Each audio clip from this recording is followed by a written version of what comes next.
so the one can keep that vintage building running like new. Call, click Grainger.com, or just stop by.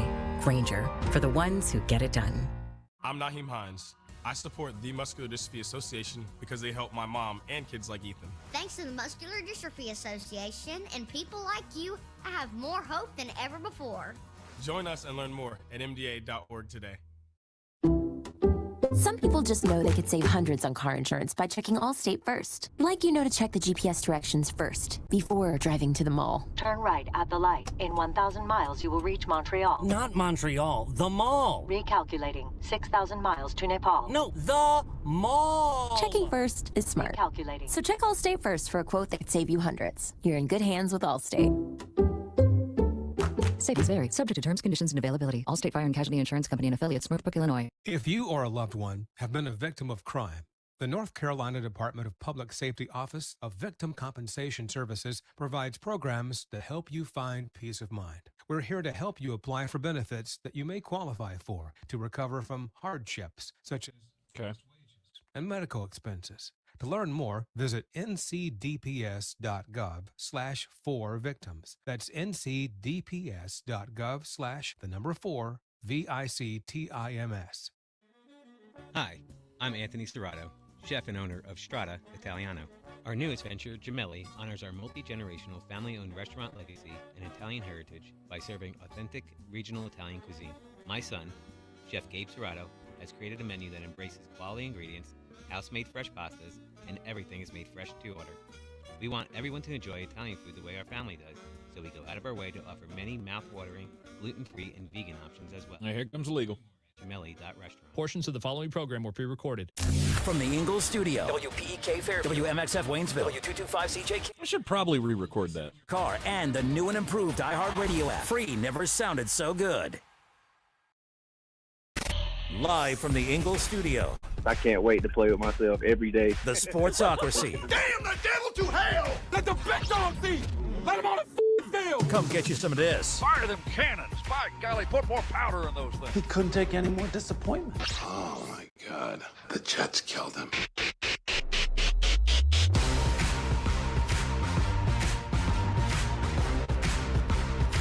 And welcome into the Sportsocracy on ESPN Asheville, 92.9 FM, 880 AM, and 1400. The Sportsocracy, heard everywhere you go on the iHeartRadio app, and we are seen everywhere on YouTube. Just go to thesportsocracy.com, click that live video link, subscribe to the channel, and join us in the chat. You can see us live in the Ingalls studio here at Radio Ranch. And, of course, at the NFLDraft.net. Mullet Manor, it's another big day, Jeremy. One more day closer.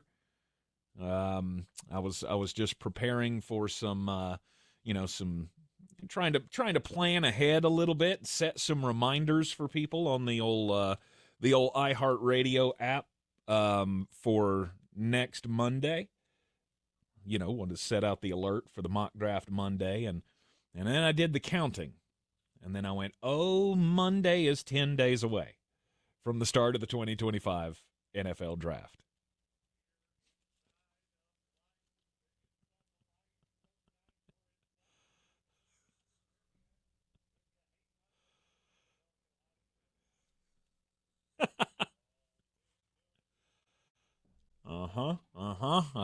The mullet is in high demand as we get closer to the draft because NFLDraft.net, the best source, in my opinion, for NFL draft prospect rankings, mock drafts, and player profiles and the like.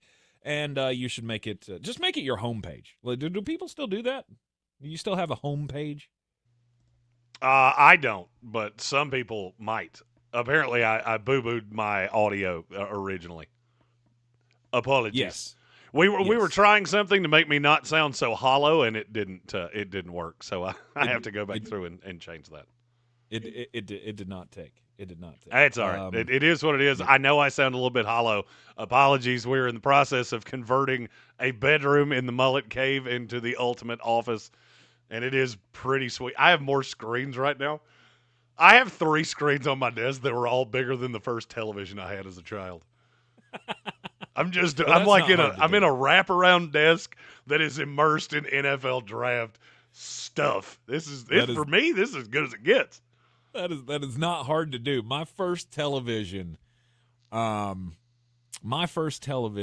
a 13-inch black and white knob TV. Like one of the ones that it only got 16 channels or whatever. Or it only had 16 numbers on the dial. You only got like 3 channels. You got channel 3. You might be able to pick up like channel 4 and 21. I think it got Fox a little bit because I can remember watching the Braves Blue Jays World Series on that television, which would have been what, 95? Oh, that went all the way to 95? Yeah. Oh God, I had a big screen by 95. And the only reason I know that is because my parents gave it to me when I moved out. And that thing weighed 2 million pounds. It had a base that I am pretty sure was made out of solid granite. Yeah. No, we did. We didn't have the greatest of technological toys. I mean, you're talking to a guy. I graduated in the year 2000, and we didn't have a computer in my house at all.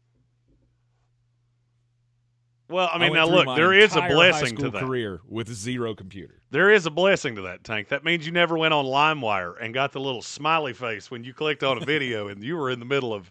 Your brain was in one place. Very quickly, it went to another place, and you thought, "Awesome! I just infected the whole family." No, me and after high school, I moved in with my sister down in Charleston, South Carolina, and we destroyed probably 5 laptop computers, downloading stuff from LimeWire and Napster and burning CDs, and yeah, that I didn't curse my parents with that, but it was still a thing. Why do you think I'm so technologically savvy? I had to figure out how to make the family computer not a brick before my parents woke back up. That's also where I started the inability to sleep. Jeremy was downloading viruses on the family computer and then having to stay up all night to clear it before Dad figured it out. The sheer fact that my parents' credit cards were never stolen by the Russian government is one of the great mysteries of the early 2000s.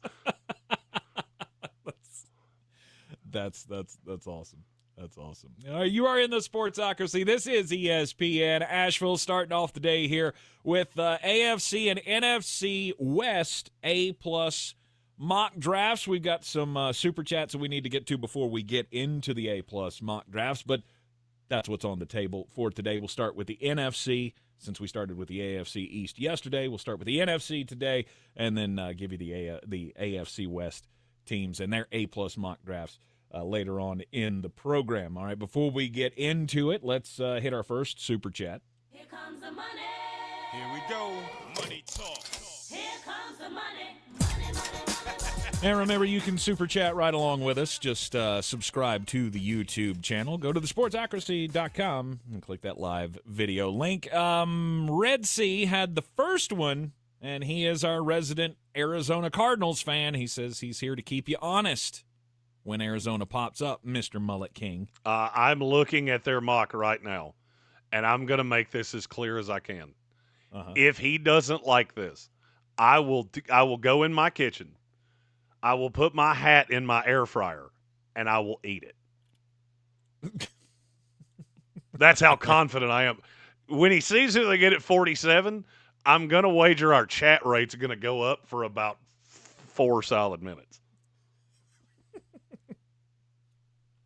All right, Red Sea, stay tuned. You're going to like how this goes. Arizona will be the second team that we do in today's A-plus mock draft breakdown. All right, we got another one from Soaring Eagle. Here comes the money. Here we go. Money talk. Here comes the money.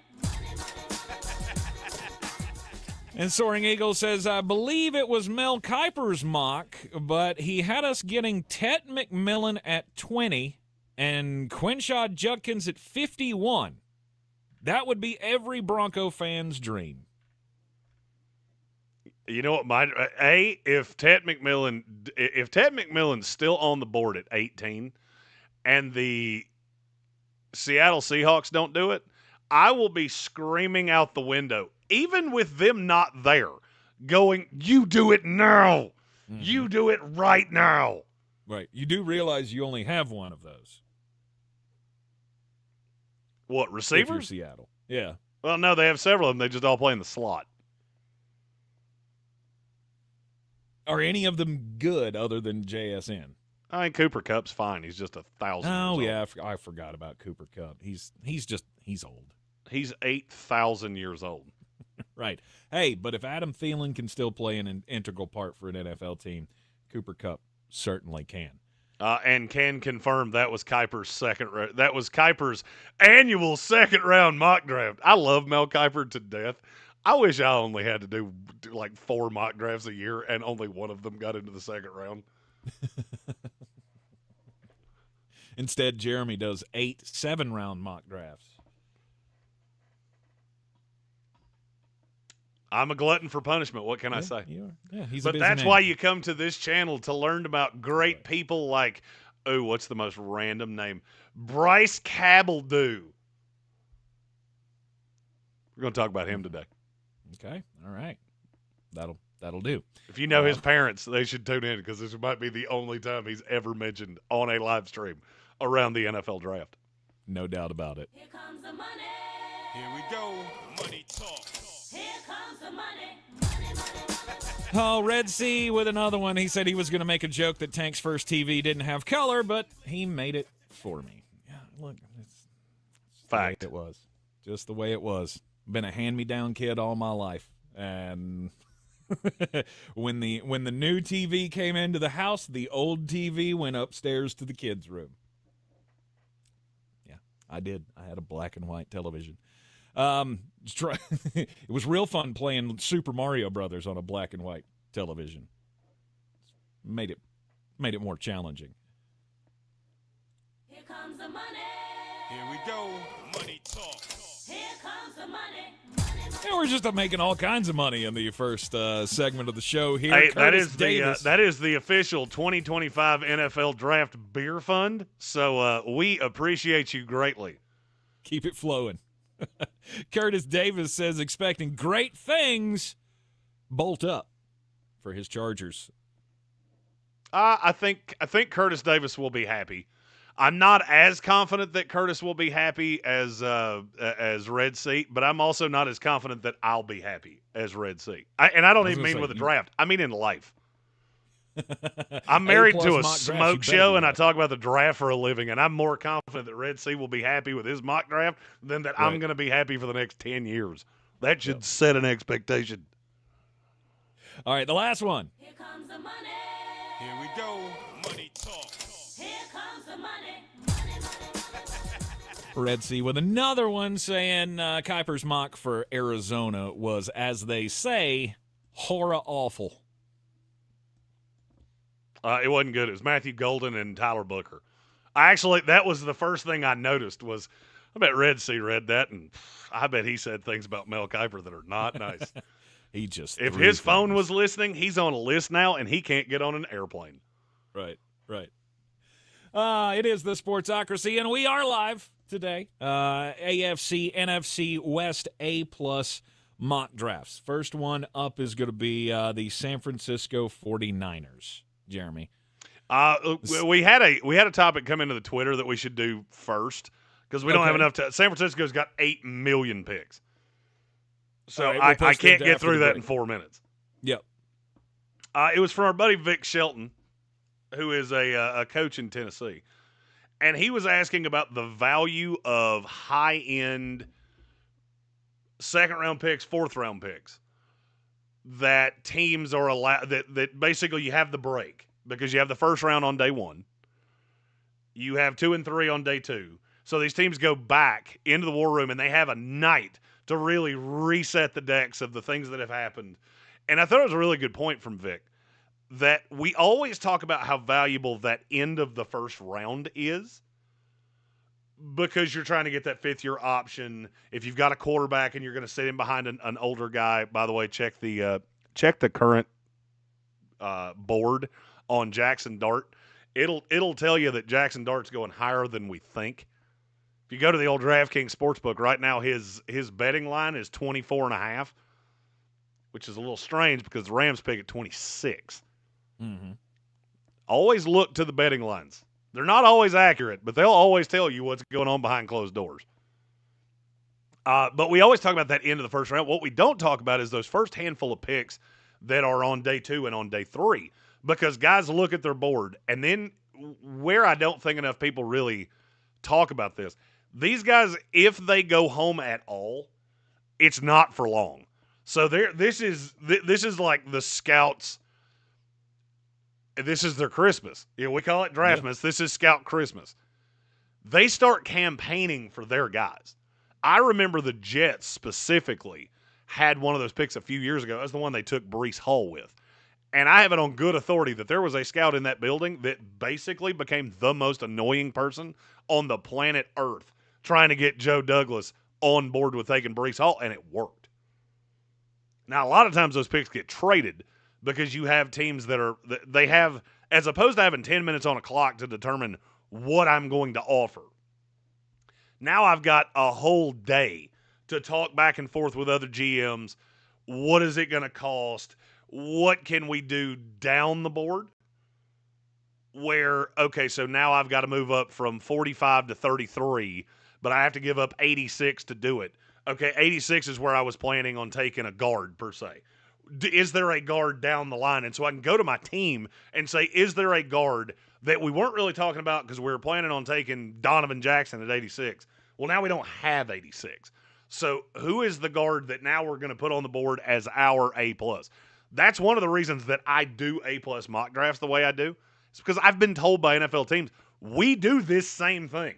We go through a simulation where basically we're talking about what could this team do, what could happen in front of us, where is the chaos theory, where are the things that we're not expecting, and it's basically like a great big stress test, and we do it over and over and over again, trying to perfect the way we think draft night's going to go so that we're not caught off guard. That was the first message I saw when I woke up this morning, and I thought it was such a good point. One of the things I love about this show is we have so many smart people that listen to it. It was such a good point that I felt like it had to be brought up to be covered in this here program at some point today.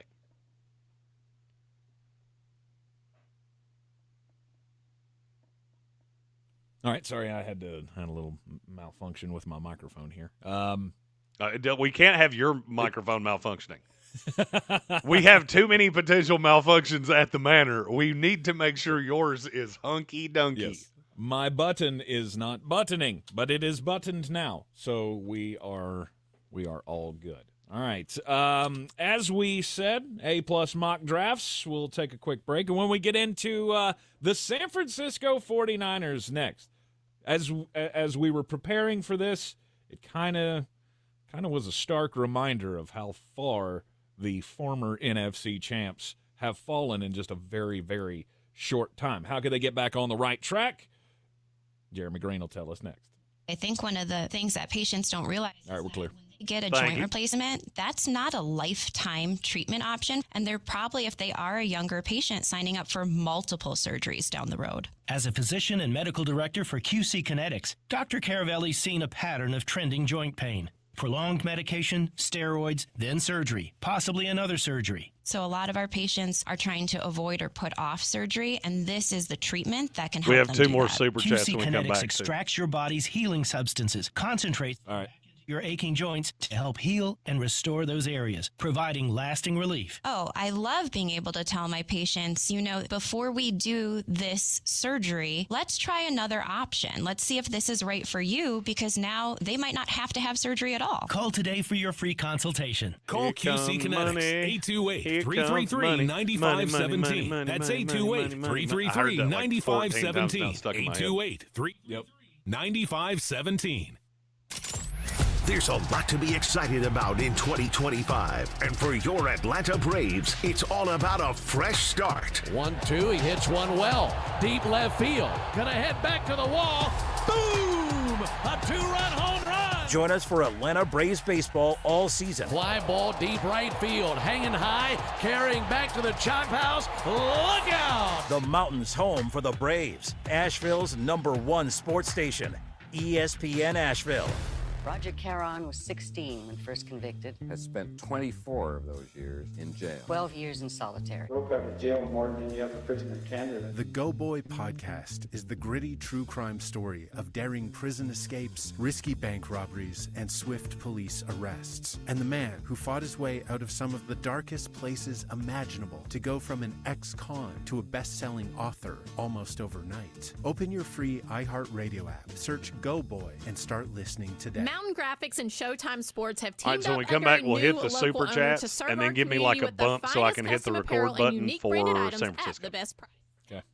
Showtime Sports can customize whatever you, your team, or your local group may need. This is saving with me one high-quality screen whole printing, run embroidery, of and mock laser drafts. engraving. So Visit mtngraphicsavl.com it's a good or American. showtimesportsavl.com. That's mtngraphicsavl.com or showtimesportsavl.com for your local one-stop custom apparel shops. Looking to buy or sell in Western North Carolina? At Clarissa Sells WNC, we're proud to be the #1 real estate team in Buncombe County, selling over 100 homes in 2024. We represent both buyers and sellers, and with a personalized approach to meet your needs. At Clarissa Sells WNC, real estate isn't about properties, it's about people. Call me today, Clarissa Marshall, at 828-774-6343. When it comes to real estate, we're here for what matters most, you. Bear Smokehouse Barbecue in Asheville has two things that all Sportsocracy fans crave: bold flavors and big portions. Oh, yeah, and they've got the balls. Bear's famous bear balls are packed with mac and cheese, pulled pork, cornbread, and deep fried and then topped with bacon and cheese sauce. This is the place to be. Live music on Saturdays and the first Sunday of every month. They partner with the Guitar Bar to host Mr. Jimmy's Barbecue Blues. Bear Smokehouse Barbecue in downtown Asheville and South Asheville. ESPN Asheville. Your mountain weather forecast. Rolling into our afternoon with sunshine winning, but showers are back in the forecast. Don't put the rain gear too far away. 62 and sunny today. Tonight, 40, clear. Tomorrow, a few showers developing late morning into the afternoon, 65. Some partial sun otherwise. Showers, maybe a thunderstorm tomorrow night. We might get a break before showers return sometime Friday afternoon. Friday's high near 60. Weekend looks great. From the Weather Channel, I'm Ray Staging. This report is sponsored by Newcomb Tree Service. All right, coming back in next. Been Asheville's trusted choice for tree removal, trimming, and emergency service. Fully insured, free estimates, and financing available. Call Newcomb if you need them. 828-777-1226. If you can't cut them, they'll nuke them.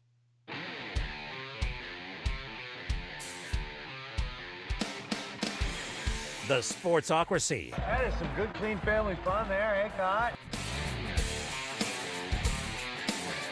The 2025 NFL Draft is right around the corner. We are just, 2 weeks away from the start of the draft. It'll be 2 weeks from tomorrow. 15 U.S. days. We'll be up in Green Bay, Wisconsin on the Ingles Living the Dream Tour. We've got a couple of super chats here before we get to the San Francisco 49ers A-plus mock draft. Here comes the money. Here we go. Money talk. Here comes the money.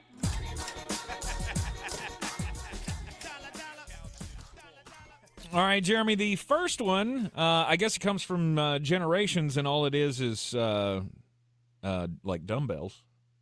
That was just a show of Strong. support super chat, I do believe. Okay, all right. Good deal. Then we've got another one from Matt. Here comes the money. Here we go. Money talk. Here comes the money.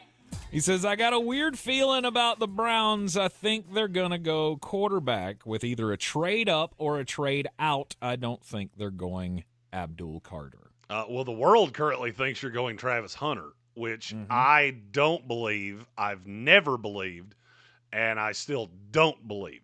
So I don't think they're going quarterback because I will be honest with you. I've heard a lot of smoke about Jackson Dart with Cleveland. And it makes sense if you start reading the tea leaves that Minnesota is the team that you're eyeing, that Minnesota could trade down with Cleveland to the top of the second so Cleveland could come up and get Jackson Dart ahead of the Rams. Here comes the money. Here we go. Money talk. Here comes the money. All right, and this one's from Sir Jimothy. Just so the song sticks in Jeremy's head, he says. Just want to make sure that he doesn't forget. Bling, bling. You got to do the little Shane O'Mac arm twist. I can't do that. My arm's not built that way. I'm double jointed, but I have never figured out how to make my arms spin around like a helicopter propeller. All right, let's get into it. The San Francisco 49ers, A+ mock draft. San Francisco has some issues because that's the nicest way you could possibly have said that. Well, the roster's gotten older, right? And you've lost some key players, and your drafting in the last few years hasn't replenished the stock. How about that? Well, the only thing I can say to San Francisco fans that basically inundated me with, "You're stupid," when I said, you do realize that this is about to head down a path. Life comes at you fast, doesn't it? I tried to tell you. I saw this coming 2 years before it actually happened. Because you can't draft this badly. You can't keep taking kickers and Trey Lance and all these other bums that you've taken. So I have taken it upon myself. I have looked at your needs, and I believe I can fix your team. I can't fix it all because you have too many needs in 1 year. But if for the low price of just $9.99, you follow my advice, this would have your defense set up a year from now. Okay. So their first selection is at 11. Yes. So I have a handful of huge needs for San Francisco. To me, they have got to add a corner in this draft. They've got to add at least one, I think 2 defensive tackles. They've got to add a safety to replace Tali Hufanga or try to get cute with what they've already got. This is a bad safety class. So you're going to have to get a little cute. I think you need a linebacker, and then your secondary needs, I want to add a guard. I'd like to add a young offensive tackle and a weapon of some kind. I think your receiver room's fine because you've invested in it to such a point. Ayuk was a first-round pick. Pearsall was a first-round pick. Juwan Johnson is a guy that you just paid him. So, take the layup. That's what you're going to have. Or Juwan Jennings, excuse me. Juwan Johnson's a tight end for the Saints.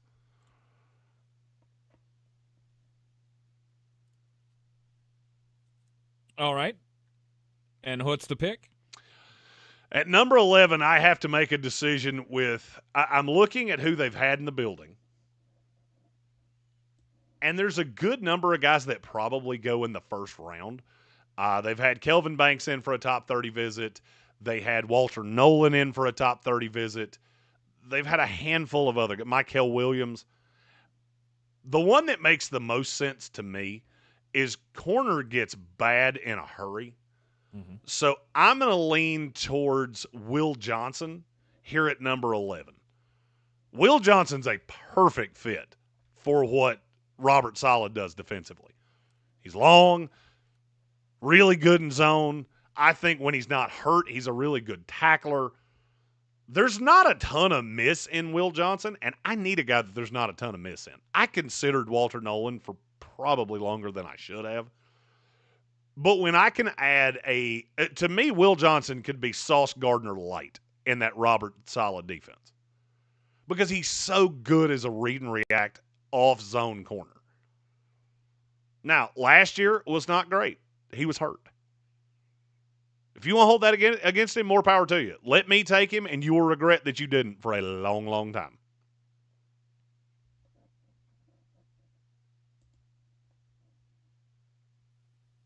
All right, who's the next one? You okay over there? Let's keep being like really long. I keep looking to you and then just cricket. Well, Will Johnson, I agree with you. He would be a great fit for the 49ers. Their second pick's at 43. this is where I've got to address that defensive line in some shape, form, or fashion. I think there are more true edge guys, especially hand-down guys, because you do hit kind of a honey hole in the beginning of day 3 of guys that if you're just looking for somebody that can rush a passer with their hand in the dirt, I've got a few of those. So I'm going to look to address the defensive tackle spot. Could you, Tank, take a stab at who are the current starting defensive tackles for the San Francisco 49ers? Oh, my.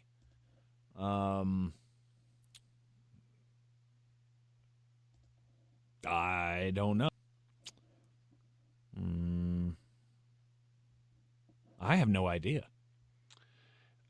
As of right now, your 2 starting defensive tackles for the San Francisco 49ers are Jordan Elliott and Kevin Givens. Okay. You know what those 2 guys have in stuff. common? They cannot stop the run to save their lives. So I need a guy that's for me, a no-doubter. And there's not a ton of those. There are a few defensive tackles that I like in this class, but they come with some risk. There's one for me that has no risk whatsoever. So that's who I'm taking here. It's T.J. Sanders. Our friends at the Stock Exchange podcast, the NFL Stock Exchange podcast, Trevor Sikkema and Connor Rogers, they call this kid Bull Rush McIntyre, and I agree with that. He is incredibly aggressive. He's got long arms. He is hyper competitive. And he's got some wiggle. I mean, T.J. Sanders is one of those guys that if you told me there were players in the top 16 of the second round that ultimately became Pro Bowlers, All-Pros, T.J. Sanders would be really high on that list for me. And he's from South Carolina, so you can't go wrong. For sure. You should just take all the South Carolina guys, build an NFL South Carolina defense, hemorrhage all your draft capital for the next 3 years because you're not going to need it. You just get them all. Just get them all. Just get It's like Pokemon. Got to catch them all. Demon Worry. If you had a Pokemon reference in the first half hour of the show, you're a witch. It's pretty solid. Pretty solid. All right, after T.J. Sanders at 43. What was that? What was that thing you just said about T.J. Sanders that was why you can't miss on him? Because he was from South Carolina. Exactly. So, I mean, hey, why would we not just do it again and take another South Carolina defensive lineman, Kyle Kennard? Kyle Kennard is not as good against the run, but I don't see any miss in him as a pass rusher. He's just so – I'm not even really sure how to say this because I don't see it very often. He's so to the point. I've compared him to Trey Hendrickson this whole time because you watch him and he does not look as great unless you're really digging for what it is you're looking for because he makes it look so damn simple. A wide array of moves for an edge. He is a little bit older because he's already 23 years old, but his hands are good. He doesn't waste movement. Everything he does is deliberate. And I love that in anybody that plays in this set. I look at what Jermaine Johnson was for the Jets, and I think Kyle Kennard can be that for the San Francisco 49ers. And you get him 2 rounds later. Okay. What makes him different than Drake Jackson? Because I just remember Drake Jackson was a guy that you really liked in this system for San Francisco. As of right now, Kyle Kennard's never been hurt, and Drake Jackson's never not been hurt. So that's the biggest difference. I can't forecast that guys are going to go to San Francisco and get churned through that meat grinder that is playing for Kyle Shanahan. Right. Kyle Shanahan's a lot like playing for Kyle Shanahan's a lot like dating a Kardashian. You're not getting out of this unscathed. The question is, are you out of your damn mind by the end of it? You're going to get hurt playing in San Francisco. The question is, are you going to be able to walk out of there? Hopefully, T.J. Sanders and Kyle Kennard will not be bitten by that same bug. San Francisco then picks at 100. 100 gets a little tougher for me because I've got to find another high-level player that's going to be able to contribute to my defensive line. And when we get there, it's gotten into that kind of bootsy spot where we start talking about guys like Jamari Caldwell or Jordan Phillips or Jaw Joyner. Just a lot of guys that do have some miss in them. So I'm going to take the guy that's falling for a reason that is not really in his control. It's Omar Norman Lott from Tennessee. I think this kid can be a really good defensive tackle in the NFL. Yes. There was a red flag that popped at the combine on a potential knee problem that could be chronic. I've played this game for so long. I've done this draft thing for so long. And if I had $1 for every guy that has flagged at a combine med check that was allegedly going to have some kind of chronic problem and it never came up again, I think I would be a millionaire. I'm not saying that he doesn't have a knee issue. I'm saying, why did it not manifest itself at Tennessee? Okay, so he's got this problem that's so bad that we have to push him all the way down the board. Why did it not manifest itself? Yeah. Omar Norman Lott can get after quarterbacks. So you add him and Sanders and Kennard, now you've got a front. You're going to need to bump up that linebacker core because none of those guys are great against the run, but that's not really how San Francisco – that's not how that defense really works. I need guys that can get surge. All these guys can get surge in the running game. They're not great at being finishers. Well, if you look at San Francisco, that's why I drafted D. Winters.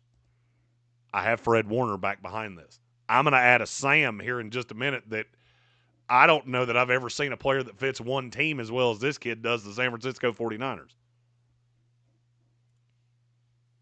Well, you're doing a heck of a job of rebuilding that defense. Hopefully, John Lynch will follow suit. Well, yeah, one would hope. But, I mean, he's got to get a punter in there somewhere. So, right. He's got to draft another kicker. Soaring Eagle in our YouTube chat pointed out Nakobe Dean. You remember when he was going to have that chronic back problem that was going to keep – weird. That didn't have anything to do with what actually took him out for the year. No. And Omar Norman Lott, I don't see how anybody can watch the film on him and think that he'll still be around at 100.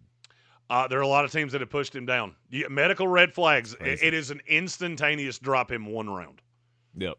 I am now struggling with, do I put him in my top 100 for the media mock draft contest? Oh. And right now he's right on the periphery. I was going to say, you should keep him at 100. He is there now. Because he feels like one of those players to me that some smart GM is going to look at and go, I don't care. I mean, I do care. Obviously, you care if a guy might have an injury issue, but the talent's going to be so great that you need to take a risk on that. Most teams evaluate guys that have that as they really start looking at them in 4, and that's why there are so many comp picks in 3 this year that it makes it hard for me because you don't necessarily get the good team. You get the team that lost the good free agent, so they may not be able to take that guy right there. All right, let's pivot to pick 113. This would be the one I was just talking about of I don't know that I've ever seen a player that more fits a team. It's Chris Paul Jr., as Tank likes me to call him, Poo Paul from Ole Miss. I can't help it. It's like Winnie the Pooh, right? There's an H on it. I don't care. I can't. The H is silent. And when you say Poo Paul, this is what I hear. Oh, no. Can't help it. Stop calling him Poo Paul. Only his mom gets to call him Pooh. I didn't know you would save that. I was not prepared for that. Look, Chris Paul, if he had measured better at the combine, he'd be going in the second round. He is that stereotypical undersized San Francisco linebacker. They love these guys, and they turn them into stars a lot. I think they're doing it as we speak with D. Winters. You add Chris Paul in there. They got Fred Warner in the middle, who's oddly enough the only not undersized linebacker they've had in quite some time. Mm-hmm. And now you got a linebacking core that for the long term looks really, really good. And now you look at that front seven and go, man, you are so young. But are you not incredibly talented? Yes. Do you not look at what I've done here and go, well, all we have to focus on is depth in the front seven for the next 5 years? No doubt about it. You've set them up for long-term success here. Look, the offense last year wasn't the problem. It was the fact that the defense couldn't stop a nosebleed. All right, after Paul. See, now you're doing it. Oh yeah, I mean this guy's got he's got all kinds of endorsement deals lined up if he's any good. Imodium. I mean there's Imodium, there's Pepto-Bismol, I mean there's so many. He could do Grey Poupon commercials for sure. Still do those, you know. It's just. And now he's Grey Poupon. Mm-hmm. 138. Where does San Francisco go after that? This is where I have to address safety. Now, this is not an apples-to-apples replacement for Tali Hufanga, but I do look at what he does, and I look at Robert Saleh. Look, I'm putting a lot of faith in Robert Saleh. Because, look, I think he's a great defensive mind. What you have to understand is that there are certain guys that fit what he does. And I think this one does, but I'm going to have to kind of explain how. It's Billy Bowman Jr. These are not apples to apples comparisons. Billy Bowman is outrageously fast, and he seems to always be around the ball. He's small, and he has a huge, huge tackling problem. His missed tackle rate is 23% last year. Now, he was at Oklahoma where he did not have a lot of help, and he had to play like his hair was on fire at all times. I go back to the Jets and look at a player named Tony Adams. He does not have national cachet per se, but around the Jets, you know that is a player that Robert Saleh has long just been in love with. Billy Bowman kind of reminds me of him. The athletic and the move and all of those things. Ashton Davis, same way. He used him for years, and he couldn't play dead in a cowboy movie. Billy Bowman's more athletic than both of the guys I just said. And if you could use his natural playmaker, Ashton Davis is probably close to the same athlete. He was a borderline Olympic sprinter, so I won't say he's a markedly better athlete. I'll say they're about the same. Okay. Ashton Davis was not a playmaker. Billy Bowman is. Yeah. You put him in that secondary and you just let Robert Saleh use him as a piece. All right, are you going to draft an offensive player at any point? No. Yes, I am. It's that time. Okay. I said I wanted to get a weapon of some kind. I don't think this guy naturally fits with a lot of teams, but I think he really fits with this team. It's at 147, Harold Fannin Jr. One of the hardest things for me to visit. He did pay a visit to the 49ers. One of the hardest things for me to wrap my brain around with him is where exactly does he play? Because I don't think he's a natural inline tight end, even though he's a pretty decent blocker for what he is. But to me, he's more of like a hybrid H-back. The Kyle Juszczyk use in San Francisco is the definition of what Harold Fannin should want.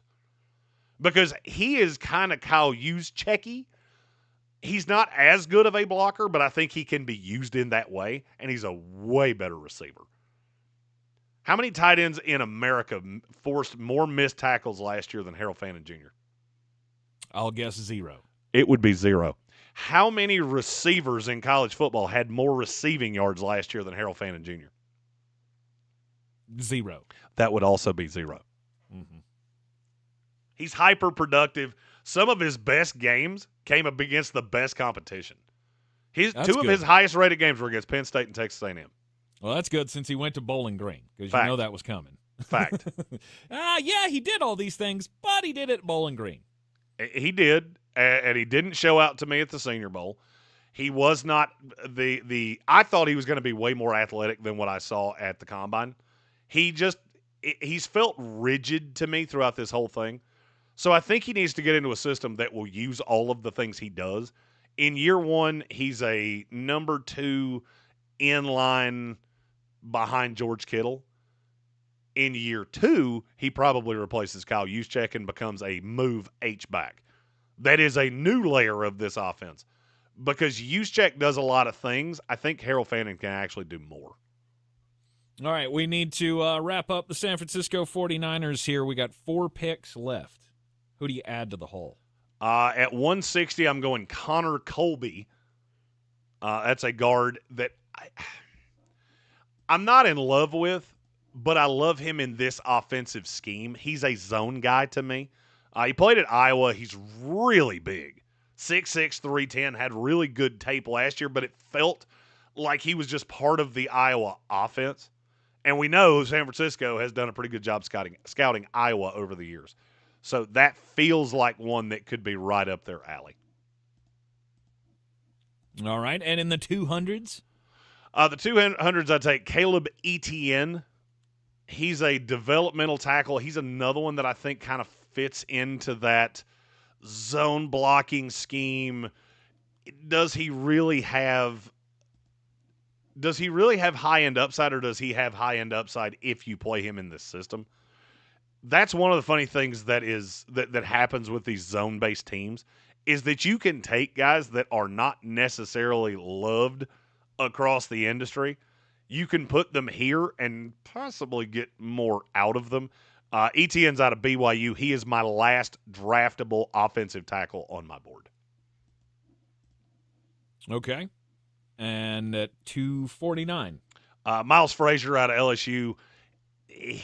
That's a depth offensive line piece. Look, that offensive line is so thin that I have to add pieces, and I feel like Frazier there at 249 is good value, even though it would be nice to add a running back. At this point, I'm just kind of throwing darts at a board, and I would be better off, I believe, adding 2 or 3 priority undrafted free agents than I would be just drafting one here and saying, oh, I use draft capital, I'm good.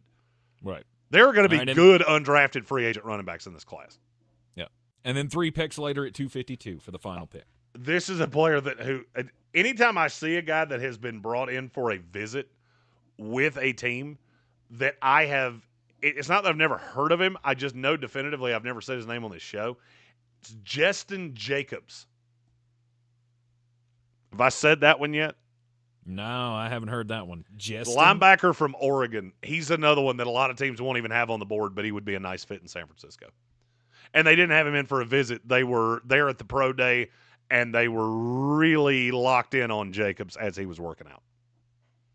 All right, the A-plus mock draft for the San Francisco 49ers. A whole lot of work to do on the defense, and, well, I think Jeremy Green has taken care of much of the problems with a draft like this. The problem is John Lynch probably won't see it the same way. You're in the Sportsocracy, and this is ESPN Asheville. The trick isn't making All right, we're clear. off-season, but realizing there is no off-season. Your daily football fix is on. Weekdays at noon from the Ingalls studio. The Sportsocracy. Hear ESPN Asheville everywhere on the iHeartRadio app. Bring spring to your door with Target Circle 360. Get all you need for Easter hosting, spring get-togethers, and more with unlimited same-day delivery through Target Circle 360. From Easter basket goodies to fresh florals, getting everything the same day is easy. Open the Target app and bring the magic of the season to your door with unlimited same-day delivery through Target Circle 360. Visit target.com/circle or the Target app for more details. Subscription required. Same-day delivery is subject to terms. Applies to orders for $35. Prescriptions require an online consultation with a healthcare provider who will determine if appropriate. Restrictions apply. See website for details and important safety information. Price varies based on product and subscription plan. Hey guys, let's talk ED because millions of men experience it. But not everyone can access or afford treatments like Viagra. Hims can help. Through HIMS.com, you can access a full range of treatment options for ED through a 100% online process. To start your free online visit and save up to 95%, go to HIMS.com/joy. HIMS.com/JOY. From the very beginning, iHeart has believed in me. Even now, I still get excited when I hear one of my songs playing on the radio. Thank you, iHeartRadio, for honoring the truth I've fought for in my music. Because we believe in the power of music. All your favorite artists, all in one place. The free iHeartRadio app. In the aftermath of Hurricane Helene, we found out a lot of things about our community. We saw neighbors helping neighbors, and we learned in desperate times one of the best things to have around is a redneck with a chainsaw. Not just a chainsaw, boy, just country boys in general. When you live in these mountains, you figure it out. Like, you make stuff happen. After answering the calls for help that they heard on the radio, the Chainsaw Brothers are still here, making it happen the right way. Fair, insured, and local. Need tree help? Call the Chainsaw Brothers. 316-1013. 316-1013. Welcome to Harvest Farms, where the best organic or natural products are waiting for you, where the fields are filled with flavorful delights, and every bite is backed with the highest quality and attention. This is a place of affordable organic adventure, where freshness reigns supreme, that can only be found at Ingles. Harvest Farms Organics. You'll love what's inside. This is J.W. Whitley, General Manager at Parks Ford of Hendersonville. All right. Bad job staying on pace. The entire team at Silverados, who converted their music venue. All right, so let's audible here. And distribution zone. Yeah. Hurricane Helene. Corey and his team founded Valley Strong Disaster Relief, dedicated to providing essential support. So we got, what, to our 7-8 minutes here? Nominate your Parks Community Hero at Parks Community. Yeah. Well, we can do Arizona in that time. Well, 5-6 minutes. The quest to regain the 6 division is short, crown but I can starts try now. my best. So be here for All right. Braves 2025 season. First pitch, ground ball right side. Diving stop by Ozzie. Got him. Whoa, what a play by Albies. The mountain's home for the Braves. I was going to say, is there a real short one that we could do here? Right by That's Marcel. the shortest one. They only have 6 picks. Oh, okay. All right. Join us for Atlanta Braves baseball all season on Asheville's #1 sports station, ESPN Asheville.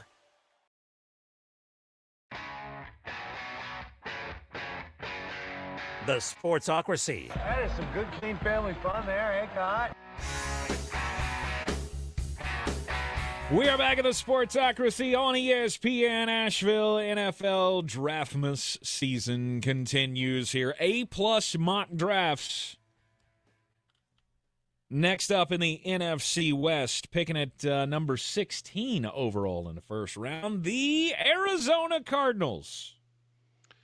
Arizona's one of Jeremy Green. This is one of the weird times where I think the same guy's range of outcomes falls between two division rivals that we do back-to-back.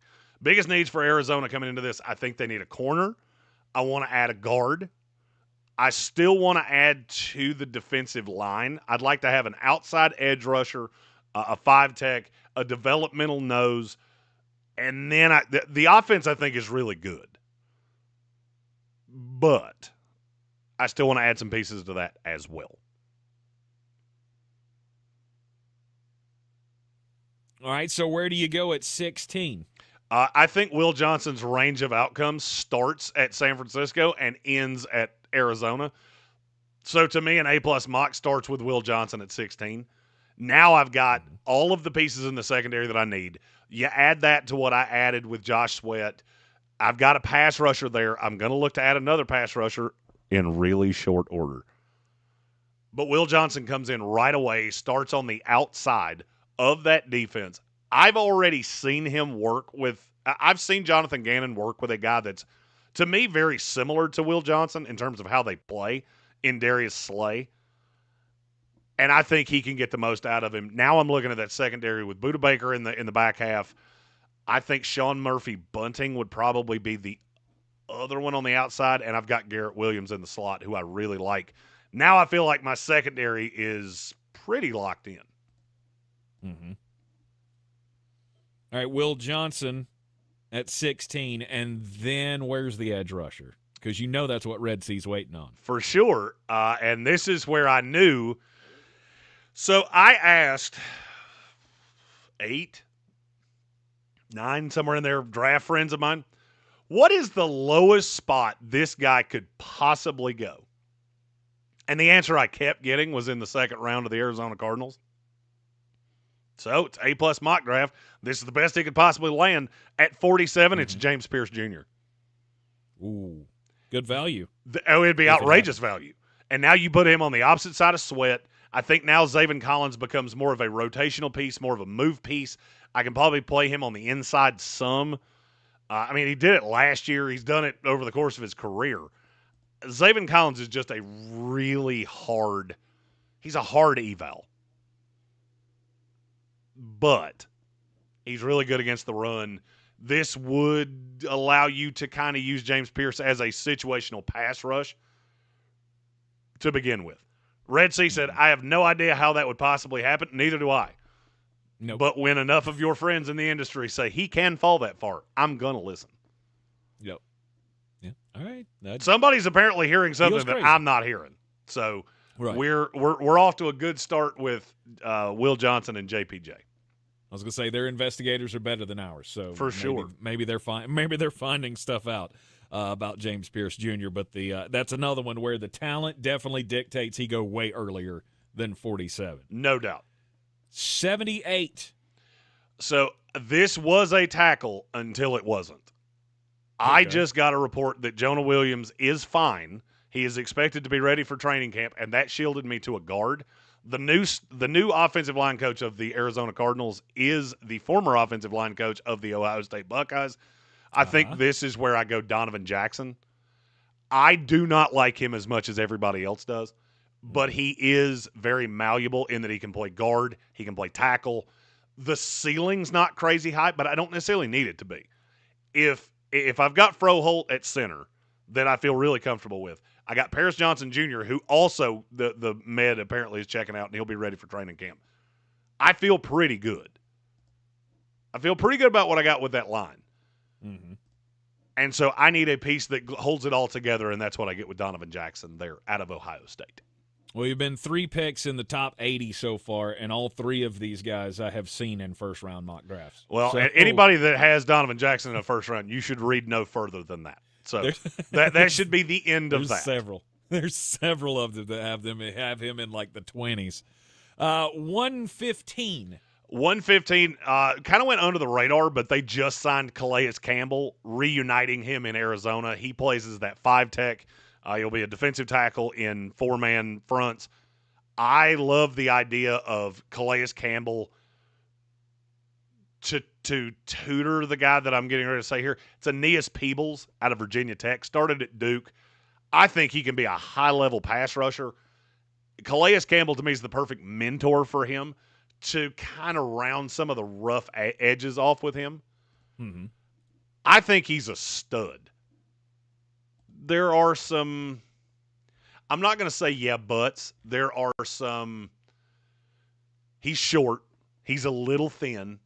When I moved him out to 5-tech, in my head, all of that went away.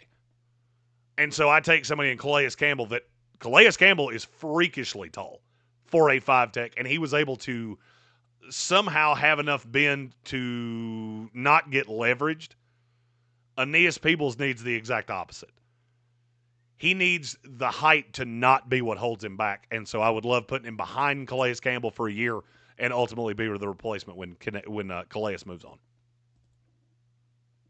All right, 152. Cody Simon, linebacker out of Ohio State. I need an interior linebacker in a 3-4. You're going to hear that name a lot because there's not a ton of those guys in this class, which means he could go higher. But I do really like how he fits on the inside of a 3-4. In this entire class, from 125 to 250, I only have 4 natural inside linebackers in a 3-4. All right, and the final selection for Arizona at 225. Zeke Biggers out of Georgia Tech, super raw nose tackle. He's a year away from being a year away, but he has really killed the process. And I think if you got him into a scenario where he was coached up by Jonathan Gannon for the next 2 years, ultimately that could be the replacement to Dalvin Tomlinson, who you invested free agency dollars in this year. Yes, I know I didn't put much into the offense. A name to watch for them, though, and a name that I have seen them attached to through this process. Watch for them to add Julian Fleming as an undrafted free agent. Started at Ohio State, went to Penn State. Really didn't give you much at Penn State, but there's a lot of natural talent there. That kid was a top 10 prospect coming out of the high school ranks, and it just never meshed. He had too many guys in front of him at Ohio State, and then Penn State, for whatever reason, it didn't work. You're in the Sportsocracy, and this is ESPN Asheville, 92.9 FM, 880 AM, and 1400. Top of the hour break. When we return, we'll continue with A-plus mock drafts. ESPN Asheville. And you're clear. Managed to do it in 8 minutes. That's the best I could do. Rolling into and our I'm out of afternoon with breath, and I need a cookie. It works. Back in the forecast. Don't put the rain gear too far away. 62 and sunny today. Hey, here's a package. Yeah, that's from 65. Some partial that's sun. from Otherwise, Dark Soldier. Showers, maybe a thunderstorm tomorrow night. I do not know what's in it. Showers return sometime. But it was for you, I believe.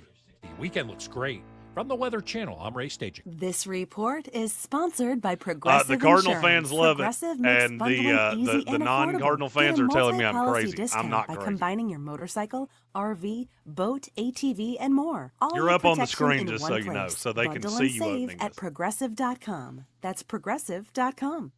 Harbor Freight knows time is money, so for our Spring Black Friday sale, we're getting straight to the deals. For those of this you on weekend, YouTube, you get 35% he has a off button jack that he stands, has to hit. 56-inch roll Without cabs that, his under mic's not $800, active, so that's why and you cannot hear it. 2,300 PSI electric pressure washers under $190. See? And it's in a second bag. So you can get straight to the savings.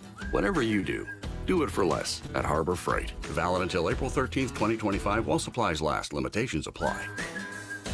Dark Soldier wants to see your facial expression, so I left you up on the like YouTube stream. Complete headache. Listings here, pre-approval there, financing somewhere else. Now Rocket is giving every home one address. Rocket. Hell yeah! That's awesome.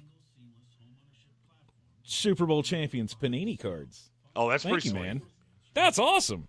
Yeah, he asked for our address, and now that I've seen it, I remember now that he told me what that was, and my brain's so fried that at some point I think that got knocked out for my analysis of Bryce Cabell. The exact same thing. Ever since the ice skating rink. Oh, you know what? That is awesome, and I appreciate it, and I hope that you won't be mad if I take this home and give it to my child.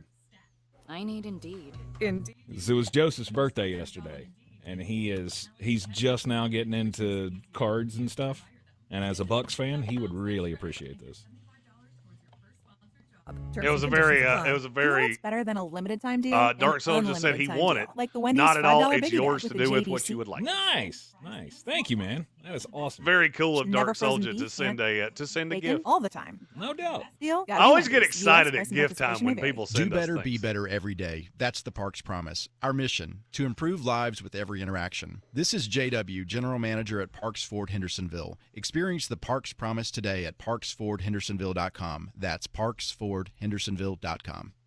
From the Ingles studio, WPEK Fairview, WMXF Waynesville, W225CJ Canton. Are we coming the back here or #1 still having preset in another your one? car, and No, we're coming back here. free never sounded so good. The Sportsocracy. Fires me up, man. I love it. Say it one more time. The Sportsocracy. Shake it back. Beer City's best sports talk. It is gross. Just earlier. They are mature, actually. You just have to get to know them better. Your lunchtime dose of dumbassery. Live from the Ingles studio.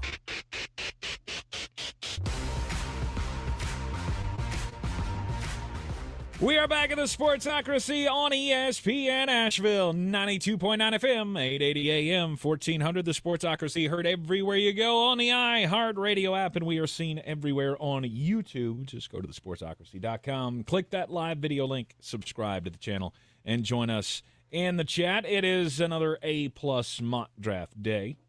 Team-by-team mock drafts all week here in the Sportsocracy. As we've got the West divisions today. And we're doing the North tomorrow, South on Friday? Correct. Or did I mix that up? Nope. Okay. We're good. All right. East, West, North, South. We will we'll hit them all before the end of the week. Thanks to Dark Soldier on the YouTube stream, House of Reprehensibles fan, for sending the Super Bowl champions Tampa Bay Buccaneers team Panini card set from Super Bowl 55. Absolutely awesome. I love it when the listeners reach out and give us free stuff. It's awesome. I appreciate Gift it. day is always the coolest day.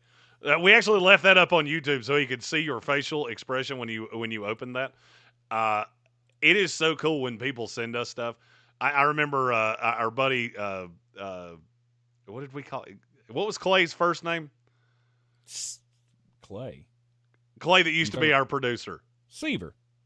Clay Seaver's his real name. We used to call him Classic Clay. Classic Clay. Classic Clay had a gavel made for the House of Reprehensibles that is on my setup in the studio.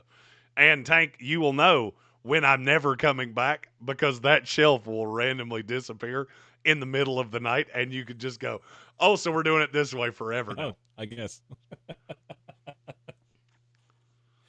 I don't look forward to that day. I don't like that. Well, I mean, look, that the positive is that it means that I could be coming back sometime because my trinket shelf is still there. And it has many things. It has my custom face baseball bat mug from the Asheville Police Department. It has my special little pin from the drone guys with APD. It has all of my helmets. It's got my Sam Darnold signatures that I got myself. It's also got one of your sweatshirts. It also has a pair of your shoes in it, and a couple of Tupperwares that I think still have food in them. Well, those are your problem now because those will be. Yeah, those you should throw those away immediately. I probably should.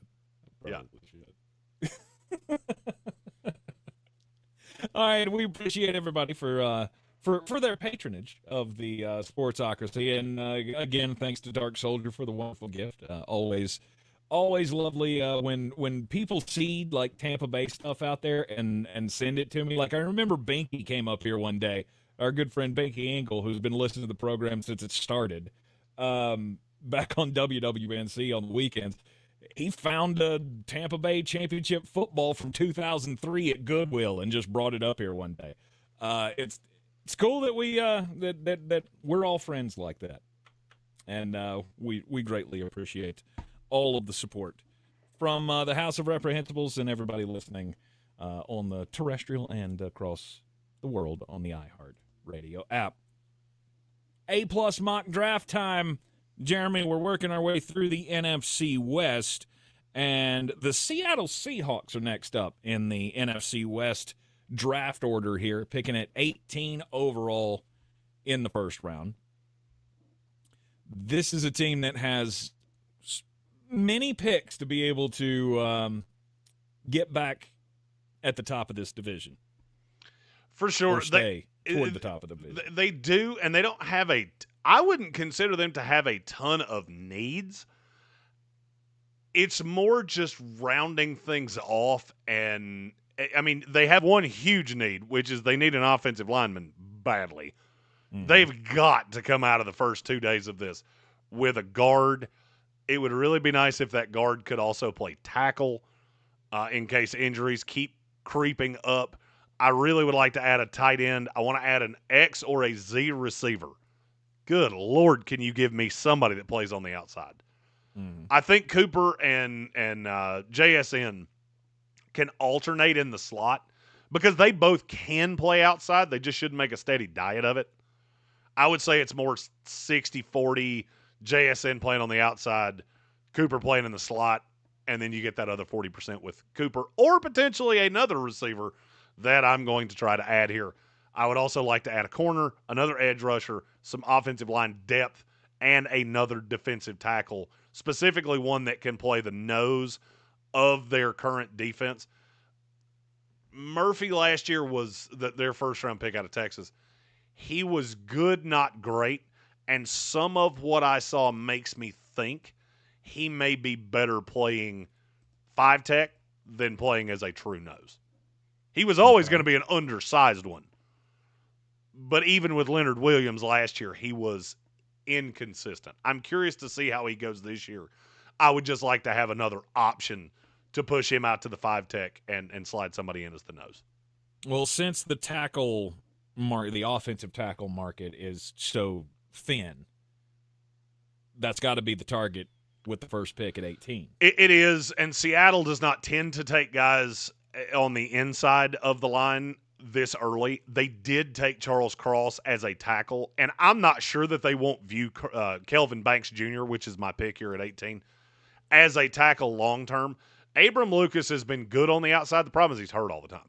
So having Kelvin Banks as a player that I think projects every bit as good at guard as he does at tackle, he does have shorter arms, but, I mean, they're 33.5 inches, so it's not like Will Campbell, and he moves his feet really well. I love Kelvin Banks. I think this is the player in this class that we're all going to regret that we poo-palled on throughout the entire process, because I think he's going to make you look really stupid. I mean, look, this kid is 6'4", 320, got outstanding feet, moves in a way that no guy his size should be able to move. I mean, the PFF comp on him, I don't like doing comps, so it takes me right up till draft day to do mine. But their comp on him is Elijah Vera Tucker. That's pretty solid for a guy that's this big. All right, they have 2 picks in the 50s. They have the 50th pick and the 52nd pick. What's the second biggest need? So my 2 biggest needs here are both pass catcher. Mason Taylor's my pick at 50, and I'm here for it. Seattle's needed a tight end, I think, as long as I've been alive. And well, since Jimmy Graham. Well, I mean, and Noah Fant is Jimmy Graham. Jimmy Graham wasn't nearly as good in Seattle as he was in New Orleans, but that's a story for another day. Right. They need a guy that can actually block in a competent way. Noah Fant can't do that. He's never been able to do that. To me, Noah Fant's a 2. That's always been his lot in life in the NFL. And I just look at Mason Taylor, and I think there's more there than what we saw at LSU. I think he can be a better blocker than we saw at LSU. He's got a perfect frame. And if you can develop him over time into that red zone threat, look, I've heard people talking about taking him in the first round. That's how highly people think of him in NFL circles. And the more I've watched him, the more I get it. Your usage was really strange.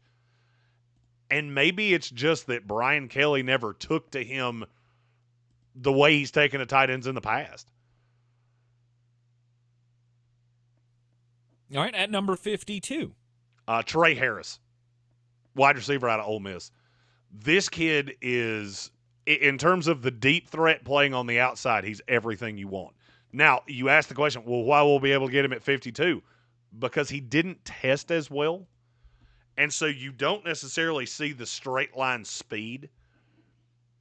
He's a really crafty deep threat that, yes, he's played receiver for 5 years. He played receiver at Louisiana for the first 3. And he's still really learning to play the receiver position. And just the sheer instincts, he was a quarterback. And you can see quarterback instincts because he settles in the hole better than about any receiver I've seen in the last 2 or 3 years.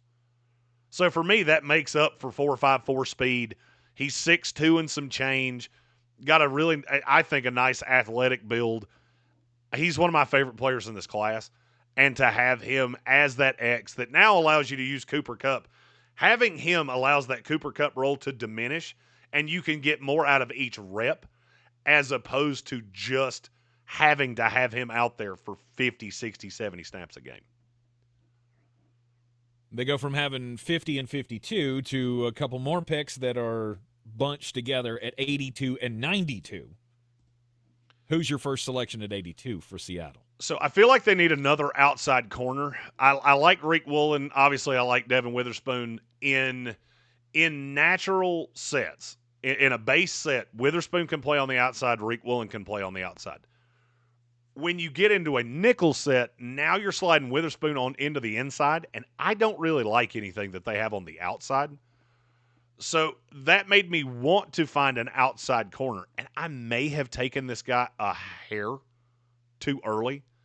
I don't think it's that much too early. It's Dorian Strong out of Virginia Tech. I think he needs to get stronger.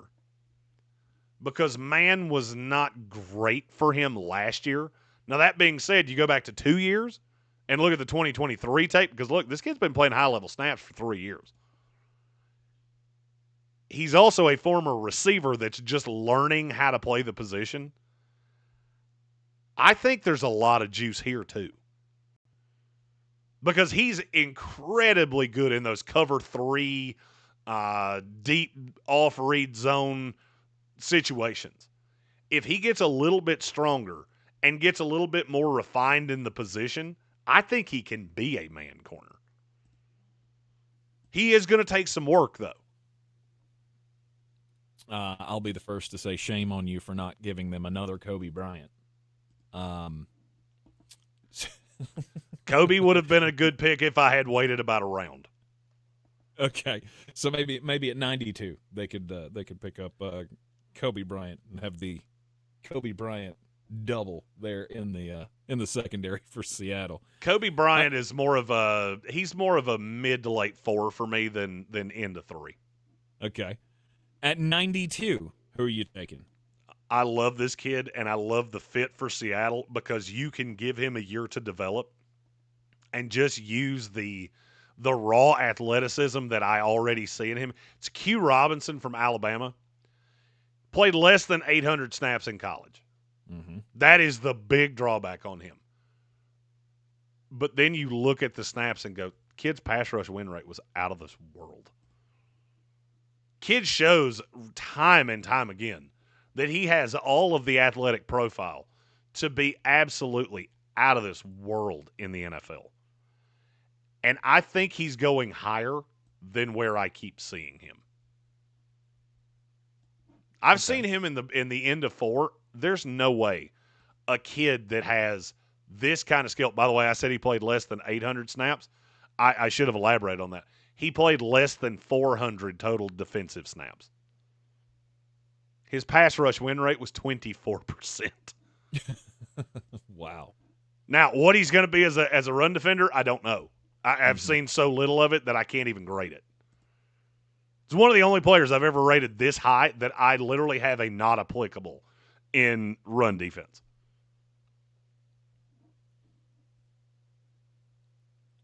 All right, let's go to number 137. 137 is another offensive line piece. This is one that I hear from other people more than – I don't hear this one from scouts as much as I hear it from media guys. So I don't think he will go as high as some others have him. It's Chase Lunt from UConn. He's a gigantor. He's 6'8" and some change. And there's a blessing and a curse to that. He's really upright in his stance. He's also super thin. I think he's a developmental prospect. He could end up being a guard. I think he's probably better off to stay outside at tackle. He played at UConn at about, I think they listed him at 288. I didn't jot down the exact number, but I think he was listed at 288. That's really thin for a guy that's 6'8". Mm-hmm. So he's going to take some time, but if you put the time in him, look, the technique's good. His eyes are really good. His feet are good. But I'm afraid he's going to get to the next level, and you're going to stop seeing the Florida Atlantics and the Buffaloes. The tape against Carolina is not good. The tape against Maryland was okay, but not great. The tape against Duke was flat out terrible. Mm-hmm. That's what scares me. That's why I have him in 5, is that he's a developmental piece that's a year or 2 away. The 5th round of the 2025 NFL draft, the Seattle Seahawks got 2 compensatory picks at the end of it. Yes. And they're at 172 and 175. What kind of talent is there for them to load up on there? This is what I'm going to call this one a Jeremy special. It's Joe Evans out of UTSA. He got hurt Does he have last a year. Problem? That's as good as that could have been. That's good for you. Joe Evans got hurt last year, So he has just kind of fallen by the wayside. The worst thing you can be among NFL types is forgotten. And I feel like he was forgotten. I had a really high grade on him coming out of summer scouting. And I thought that this was the year. I mean, I thought he could get all the way up into day 2. He's a nose tackle.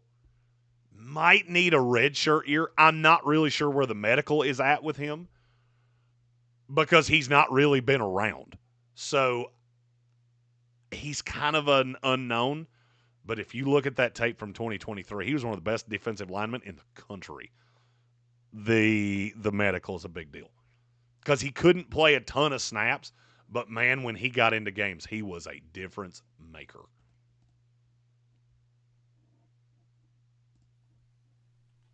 All right, and then 175. Jared Harrison Hunt from SMU. I have talked a lot about Elijah Roberts, and I'm not going to lie to you. This is one that, working with a few NFL teams through the process, I kept hearing this name. And I couldn't figure out what it was that was. I mean, I had a draftable grade on him. I wasn't necessarily jumping up and down about him. And then I kept hearing it from NFL guys. And so I went back and watched the tape. And when I did that, I realized that a lot of what I was talking about with Elijah Roberts, if you really dug into it, they were wins for Jared Harrison Hunt too. He's a little undersized for a defensive tackle. I think he probably projects better as a 5-tech. Ran a 4.86 at the combine with a 32-inch vert at 6'3", 290, which is that's a little freakish. He's another one that came from Miami with Rhett Lashley when he took the SMU job. And then 2 picks in the 200s, 223 and 234. 223 is a guy that they just had in the building. Bryce Cabeldue. It's a guard from Kansas. I would be lying if I said I knew a ton about him, but I do always kind of look into hey, it's weird that you're putting this much into a guy that goes that late. That feels like somebody they would either make a late pick or a priority undrafted free agent. And then at 234, another big-bodied receiver, a much bigger name, Brew McCoy from Tennessee, started at USC. We've seen the talent in him. The talent's not the problem. The problem is staying healthy. He has got to show that he can stay healthy because he's been hurt off and on for 3 years. But by golly, if you can keep him healthy, you're going to be just fine. Seattle Seahawks have the 7th most capital among all the teams in this draft, despite picking at 18. It is quite a lot. A lot of opportunity there for Seattle to get better with this A-plus mock draft. You're in the Sportsocracy, and this is ESPN Asheville. We'll talk about the Rams to finish out the NFC West when we come back. As a maintenance specialist for university housing, he knows college students can major in wear and tear. We have a big super chat when we come back. Plus, housing so many students doesn't leave... And you're clear. ...house all the supplies he needs. That's where Grainger comes in. With over 1 million industrial-grade products and fast, dependable delivery, Grainger carries the quality products he needs. No. So we have a big super chat when we come back. A whole new faucet. Okay. Grainger.com or just stop by. Oh, the one from Soaring Eagle? Yes. Who get it done? Did you not want to hold on to that until the Denver? Oh, we could do that. Yeah, we could do that. I just wanted to acknowledge it so you didn't think we missed it. All in one. Oh, absolutely. Yeah. No, we totally appreciate it, and we see it. The most money back. We'll start. Okay, we'll start the Broncos. I'm just with thinking that. for the sake of time. For sure, we'll start the Let's Broncos hold it with off. that. Yeah, until the third. I did. I'll be right back. Yes, sir. Guaranteed details at TurboTax.com/guarantees. Experts only available with TurboTax Live. Harbor Freight knows time is easy. For our Spring Black Friday sale, I didn't die. Straight I'm to good. the deals. This weekend, you get 35% off jack stands, 56-inch roll cabs under $800, and 2,300 PSI electric pressure washers under $190. See? Straight to the point, so you can get straight to the savings. Whatever you do it for less at Harbor Freight. Valid until April 13th, 2025 while supplies last. Limitations apply. Here's what's trending now on the new and improved iHeartRadio app. You are not going to want to miss this. Lizzo is opening up like never before on Purpose with Jay Shetty, and it's an episode everyone is talking about.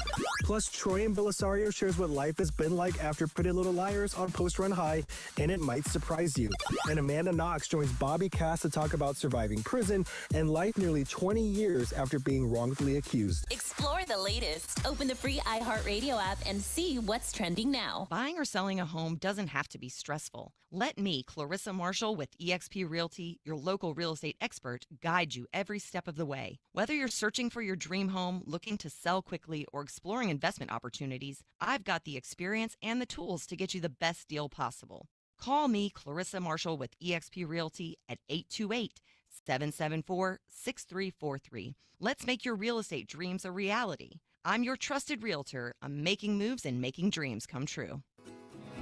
Welcome to Harvest Farms, where the best organic or natural products are waiting for you, where the fields are filled with flavorful delights, and every bite is backed with the highest quality and attention.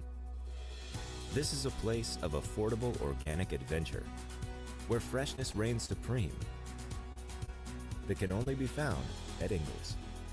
Harvest Farms Organics. You'll love what's inside. This is J.W. Whitley, General Manager at Parks Ford of Hendersonville. Our purpose, to improve lives with every interaction. Nominate your Parks Community Hero today at parkscommunityheroes.com. Like Trent and Doug, whose first instinct was to fill their trucks with supplies and drive to the hardest hit areas in those first hours. Like Eric, who hosted the football team to support their neighbors and begin the cleanup efforts. Nominate your Parks Community Hero today at parkscommunityheroes.com. That's parkscommunityheroes.com. Experience the Parks Promise today at parksfordhendersonville.com.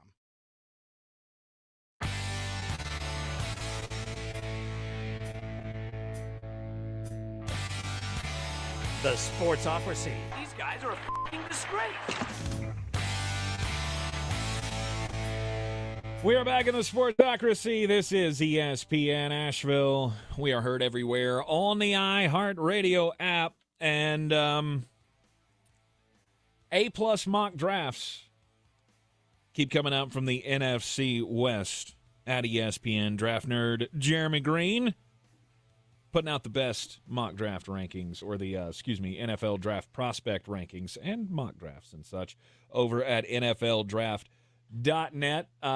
With the Los Angeles Rams, it seems to me that, well, at least in my case, I have settled myself on the Rams are taking a quarterback in the first round. I am not so sure they're going to get the opportunity to take a quarterback in the first round. They may not. What would be their A-plus scenario for you? Would it include the quarterback? No. I mean, I do have a quarterback, but it's not that high. Okay. So the thing you got to remember with L.A. is if you take Matthew Stafford away, I don't feel like this is a Super Bowl team. So the idea of sitting Jackson Dart, I love the idea of Dart with Sean McVay. I don't love the idea of using a first-round pick when, I mean, Stafford could still play 2 more years. He's only 36 years old. So you start getting into that Aaron Rodgers, taking a guy to replace a guy, that really takes you more out of a window than it does prolong a window. So I would rather you play into being in the window now. So I want to address one of my biggest needs. If I'm the Rams, my biggest needs are I need a cornerback badly. They play a high level of zone. They play a high amount of man compared to the rest of the NFL. So I need somebody that holds up in man but can still play zone. I'd like an edge, and then I get into the more medium needs. Young offensive tackle, young quarterback. I'd like to get a 5-tech here at some point. I want to add a linebacker, a guard, and a wide receiver. Mm-hmm. So with the 26th pick, who's the corner? It's Trey Amos. When you look at the Rams and you realize that they play the 9th highest percentage of man coverage in the league, you realize that it's not going to be Savon Ravel. It's not going to be Maxwell Hairston. Those guys don't. Ravel can hold up in man. He's just never been asked to. Hairston can't. I've physically seen it. He needs to go to one of those super high zone teams. Trey Amos is one of the last guys that I think you can expect him to come in and start right away. And I absolutely love the way he plays. I said it on a podcast the other day that Trey Amos plays like he's trying to get somebody in his family to be proud of him because he's so aggressive. And when he gets his hands on you, good things tend to happen. Man coverage grade was a 75.4 last year, which is really high. What makes him a first-round pick to me? Last year at Ole Miss, I saw him play zone. I'd never seen that before. And he was incredibly good. And maybe it was that he was better than I expected, more than he was great in zone. I expected him to be a liability. And he wasn't. Kid's got a track background. He only ran a 4.43, but he ran a 4.43 at over 6 foot, almost to 6'1". His play speed is not great at times, but he is really good at throttling it back, throttling it up. He's super athletic. The arm length is a positive for him. 31 and a fourth, one of the longer sets of arms among cornerbacks in this class. I love the kid. I think he's a no-doubt first-round pick. I've had him all the way up at 20. I think he'd be great value at 26. All right, the Rams' second-round pick belongs to the Carolina Panthers. Yes. So their third-round pick comes up at 90. This is another player that I've already mentioned. I had him in San Francisco's mock. I think he is really intriguing if you stand him up. It's Kyle Kennard. I haven't really heard anybody talk about how does he project that way? Does he appear to be a guy that can hold up that way? He ran a 4.73 at the combine, which is not blindingly fast. It's also not incredibly slow.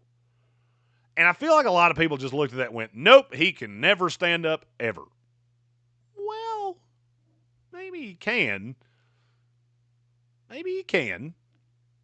The 1.7 10-yard split really bothers me. But then I got into the 3-cone, and the 3-cone was a 7.25. I think that's possible. But even if it's not, in obvious pass rushing situations, he just comes in as a situational pass rusher on the opposite side of Verse with Fiske in between them. That's a really formidable four-man front.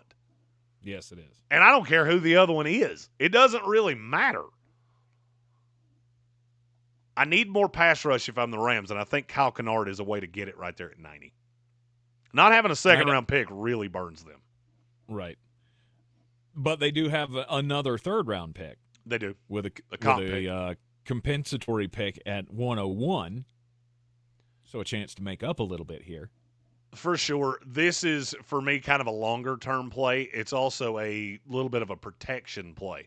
I'm going to go Charles Grant, the offensive tackle out of William and Mary. Mm-hmm.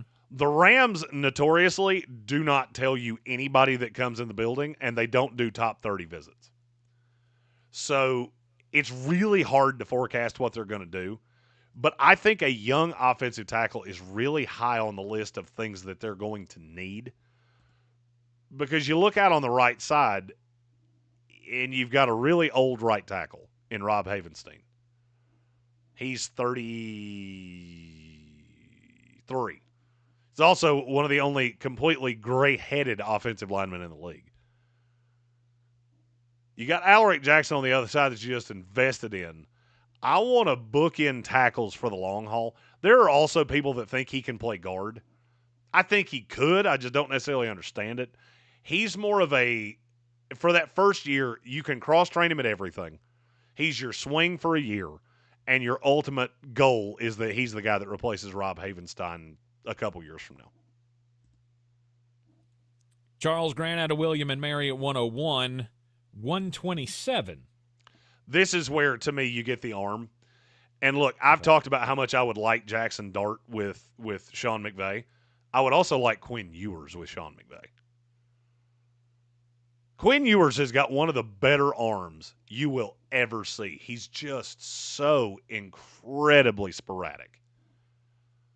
if I'm going to invest in a quarterback to play in this system, I want it to be somebody that can do a lot of the same things that Matthew Stafford can.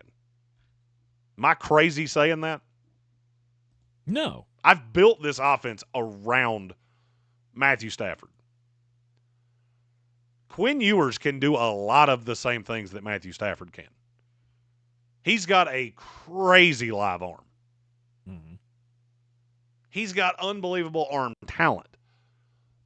The problem is he has some horrifically bad feet.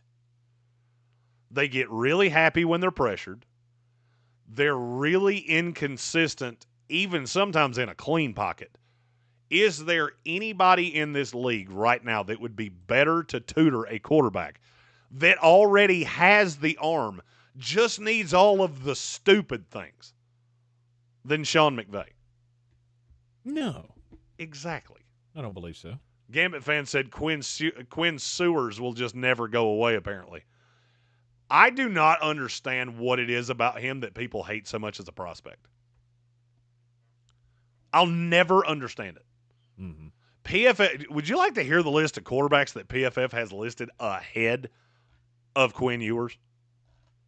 Yes. I'm going to do it in reverse order from absolutely insane to you should be committed immediately because you are a danger to yourself and others. Okay. Will Howard.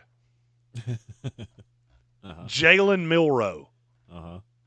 Riley Leonard. And Dylan Gabriel. Are you kidding me? Yikes. Are you kidding me? Dylan Gabriel's 4'6". Quinn Ewers has a good arm. Mm-hmm. I don't think Steve Sarkisian is I don't think he's a great prospect coach. Because if you really look back at the quarterbacks that have come out of that system, man, there's been a lot of flaws that guys are very collegial when they come out of a Steve Sarkisian offense. That doesn't mean that they can't play. I was going to say, has he ever had one that's supposed to be good? Depends Other than on Ewers? Depends on when you're starting they should be good. That goes back a ways. I don't have it up in front of me, but there have been some high-level recruits that never became pro-level prospects. There's no doubt about that. They've always been able to get, high school talent to come to Texas. Problem is that they haven't churned out any real prospects to the NFL. I was going all the way back to USC. Yeah. Through Alabama as the coordinator and then to Texas. He's not done a good job of making quarterbacks NFL ready. So to me, I'm looking at Dart, who's 22 years old. By the way, that's 2.5 years younger than Dylan Gabriel. It's half a year younger than Riley Leonard, 2 years younger than Will Howard. He's younger than Jalen Milroe. The only quarterback prospect that has any kind of draftable grade that is younger than Quinn Ewers is Jackson Dart, and it's by 3 weeks. Mm-hmm.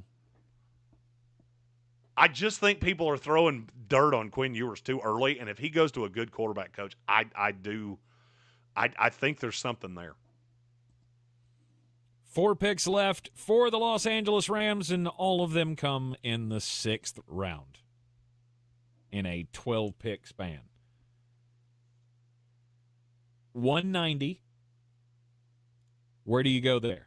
Ahmad Hassanen, edge rusher out of Boise State. He's a 5-tech, and I don't really think he has a role in a 4-man front. So it's kind of hard for me to say edge. I don't really think he translates as a defensive tackle, but in that base set, he would be a 5-tech. He's really good against the run. Really good against one of the better run defenders in this class. And if you look at what the Rams already have with Fiske, I added Kennard. They got a lot of guys that are pass rush specific, so adding in a player that can hold up against the run is rather intriguing to me.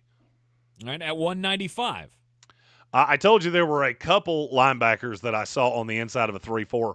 One of them, also a good run defender, Cody Lindenberg out of Minnesota.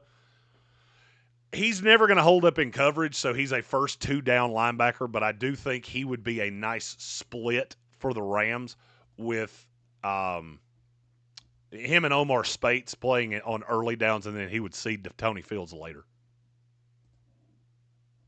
All right, and then 201 and 202. 201 is Marcus Weir, guard out of Montana State.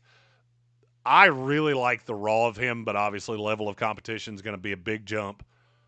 He's a year away from really being a contributor, but the raw in him is really intriguing. And then at 202, hey, the last time the Rams took a wide receiver out of Eastern Washington, that went pretty good, didn't it? Mm-hmm. Yeah, that went real good, actually. So let's do it again with Efton Chisholm, wide receiver out of Eastern Washington. Old Efton. He is a smaller guy, but my God, he is fun to watch. Mm-hmm. That kid just seems like he's open all the time. Yes. Gotten a lot of momentum here late in the process, and there have been a lot of comps, oddly enough, to Cooper Kupp. Mm-hmm. Mm-hmm. I believe we need to make shirts for Efton, too. That say, Efton damn near killed him. Oh, that's pretty good. Go Chisholm. I don't know. The A-plus mock draft for the Los Angeles Rams. Everybody should be constantly on the aware that they don't catch the Chisholm. Yes. You're in the Sportsocracy. And this is ESPN Asheville, 92.9 FM, 880 AM and 1400 AFC West. A-plus mock drafts begin here on ESPN Asheville after this. ESPN Asheville. And we're clear. Your mountain weather Be forecast. careful, you got some Chisholm on your Into shirt. our afternoon with sunshine winning, but showers are back in the forecast. Don't put the rain gear too far away. 62 and sunny today. Tonight, 40 clear. Tomorrow, a few showers developing late morning into the afternoon, 65. Some partial sun otherwise. Showers, maybe a thunderstorm tomorrow night. We might get a break before showers return sometime Friday afternoon. Friday's high near 60. Weekend looks great. From the Weather Channel, I'm Ray Staging. This report is sponsored by Rapid Radios. Rapid Radios are instant push-to-talk walkie-talkies offering national LTE coverage and no subscription ever. Business owners can now keep in touch with up to 200 staff members at one time. Go to rapidradios.com now for up to 60% off and free shipping. When you switch to Progressive, you could save bundling your home and auto. Then you could put that money towards some of the surprisingly more expensive things in life. Attention passengers, we've reached 10,000 feet and internet is now available for purchase. I just paid hundreds for this flight, and you can't even throw in internet? I'll just take the free pretzels. Sorry, but I do have snack boxes for sale. I'm just gonna sleep. In that case, we are selling pillows and blankets as well. I'll just breathe. That's free, right? Life costs a lot, so bundle and you could save with Progressive. Progressive Casualty Insurance Company, affiliates, and other insurers. Not available in all states.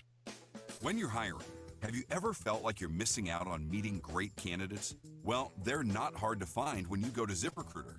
ZipRecruiter helps 10 million people with their job search every day. People who are actively looking for jobs like yours. So it's easy to find the right person fast. 4 out of 5 employers who post on ZipRecruiter get a quality candidate within the first day.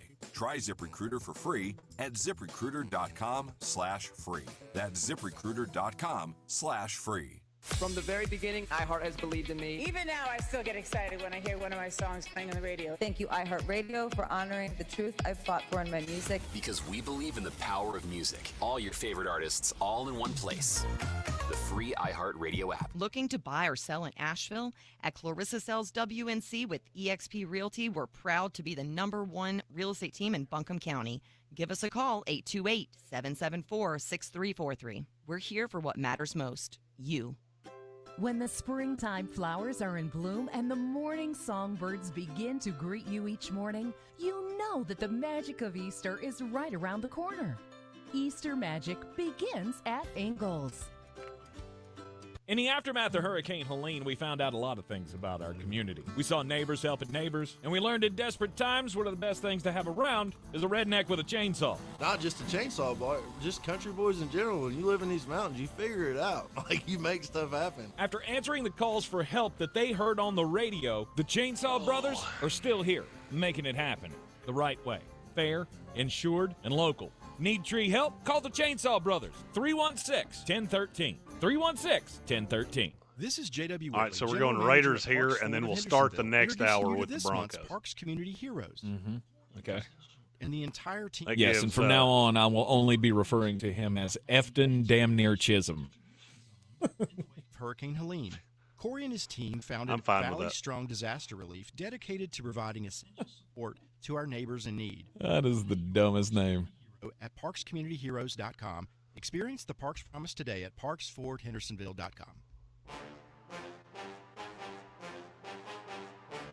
The Sportsocracy. Why are you smiling? Because I love football. It is the Sportsocracy on an A-plus mock draft Wednesday. 2025 NFL Draft coming up on the 24th of this month. We are just, 2 weeks and a day away from the start of the draft in Green Bay, Wisconsin, and we shall be there on the Ingles Living the Dream Tour with our good friends at Parks Ford of Hendersonville. Bears Smokehouse Barbecue, Clarissa sells WNC.com, and, of course, Ingles Supermarkets, low prices. Love the savings.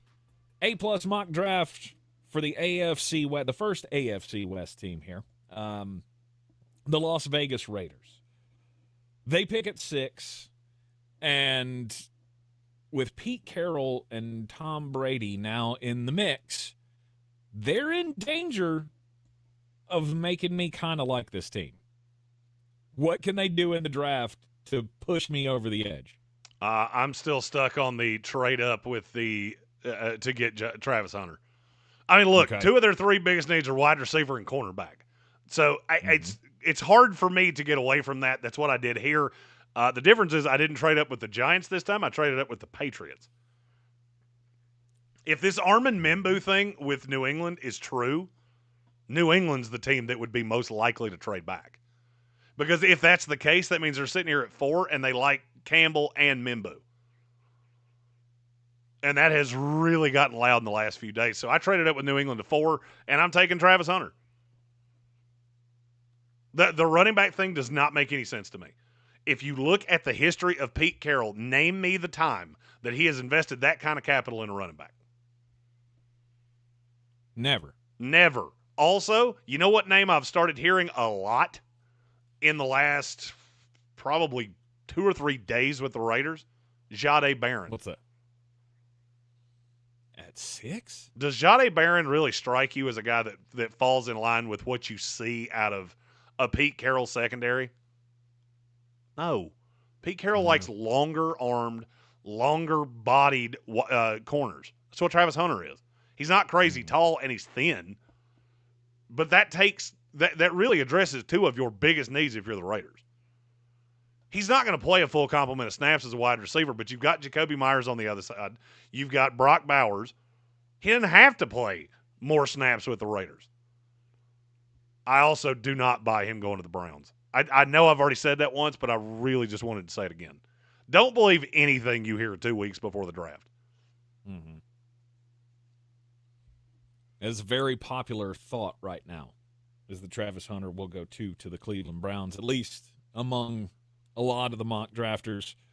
The talent dictates it. I feel like he's a guy that because he can do so many things, I could put him anywhere. Oh, for sure. I mean, look, the 2 weeks before the NFL draft, you will have never seen grown men lie to your face as much in this 2 weeks. I mean, you have to go all the way back to O.J. Simpson for anybody to lie to your face that often. What did they give up to get to 4? It was 68 and a pick in 2026. Okay. I was determined not to give up 37, and there's a very specific reason why. Because you got your eye on who? What did I say the other need was? It was wide receiver, cornerback, and what? Guard? Running back. You said? Tackle? Running back. Running back. Yeah, I may not have taken one in the first round. I'm not averse to taking one in the second round. So I went Caleb Johnson. That's the other part of this that does not make sense with people constantly telling me the Raiders are going to take Ashton Jeanty. Why? Why are they going to take Ashton Jeanty? Because they need a running back, and so you're just putting 2 and 2 together? Jeanty does not fit what Pete Carroll wants. Caleb Johnson does because he's a BDD. That's a big damn dude. breaks tackles, and second to no one in this class. And you can well, Ashton Jeanty actually led the college football in broken tackles last year. Yeah, because he was playing a bunch of dudes that are going to be plumbers 3 weeks from now. Oh, weird. He ran for 400 million yards in the Mountain West. You know why? Because there's no players in the Mountain West. No, but he had 38 plays that went over 50 yards. Awesome. That'd be great. Oh, it's just great. Would he have done that at Ohio State? Nope. Don't think he would have. I still have all the same problems with Ashton Jeanty that I had when you and I went through summer scouting in July. Caleb Johnson makes way more sense. And I'll be honest with you, if you don't want to take a running back that high, I'm not averse to it.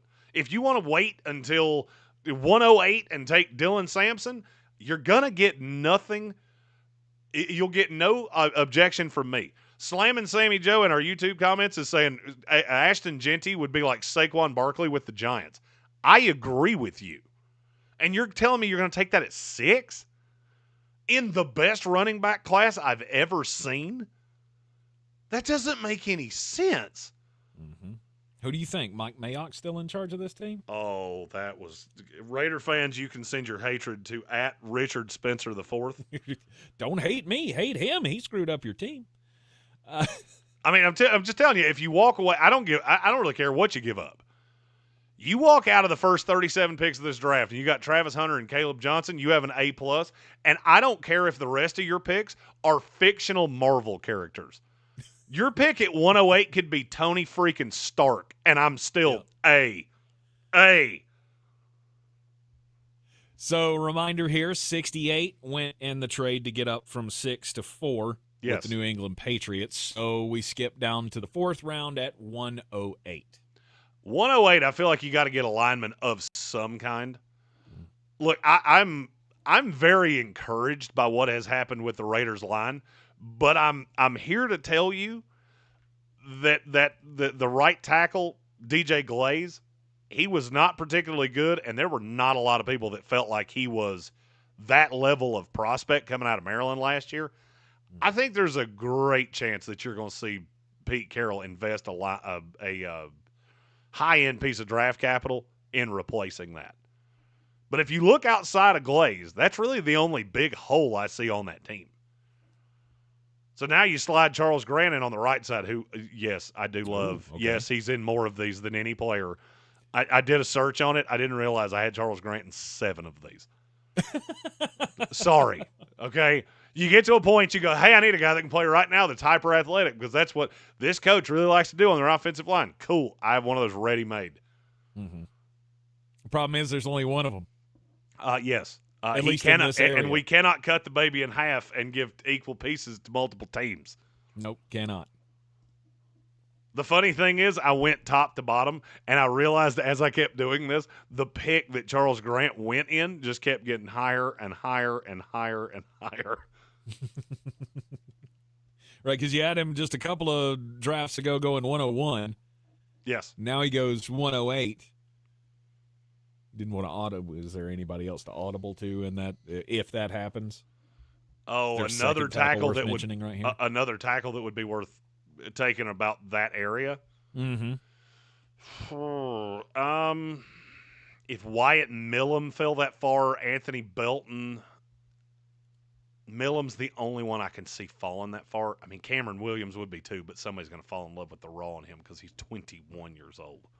Okay. Those are the names you're looking at in that range. Let's go to 143. 143 for Vegas. So this is a player that I'm much lower on than the rest of the industry. It's Jamari Caldwell from Oregon.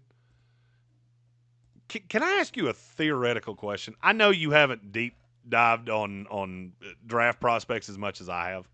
So this may not be a fair question to ask you. Okay. What exactly is it that Jamari Caldwell does all that well?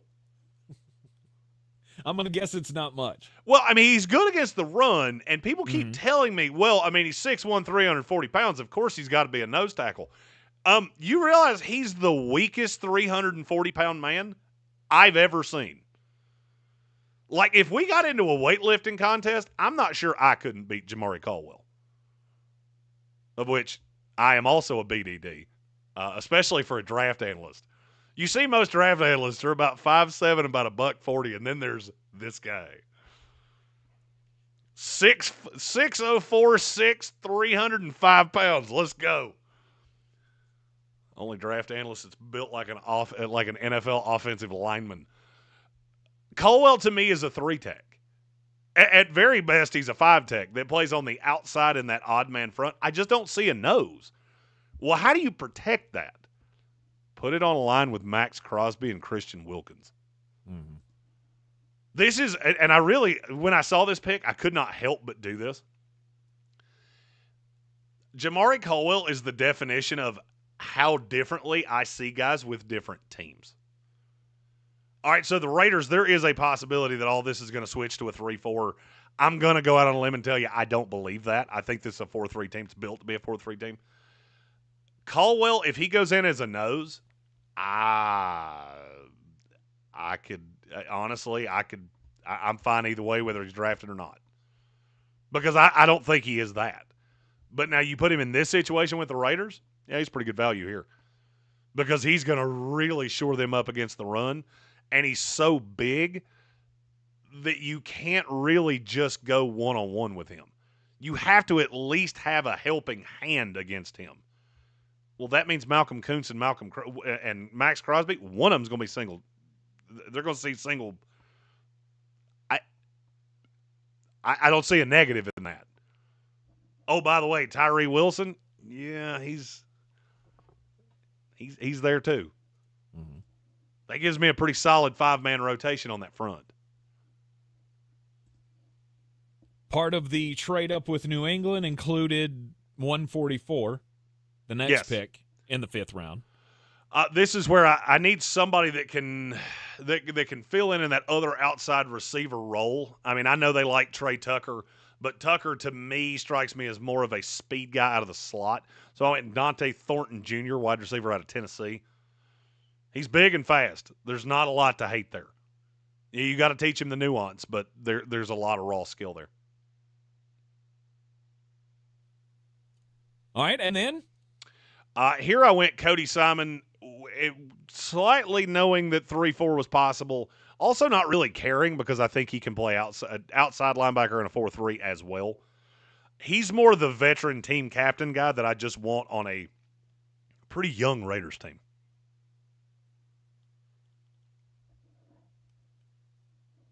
And the next pick at 213.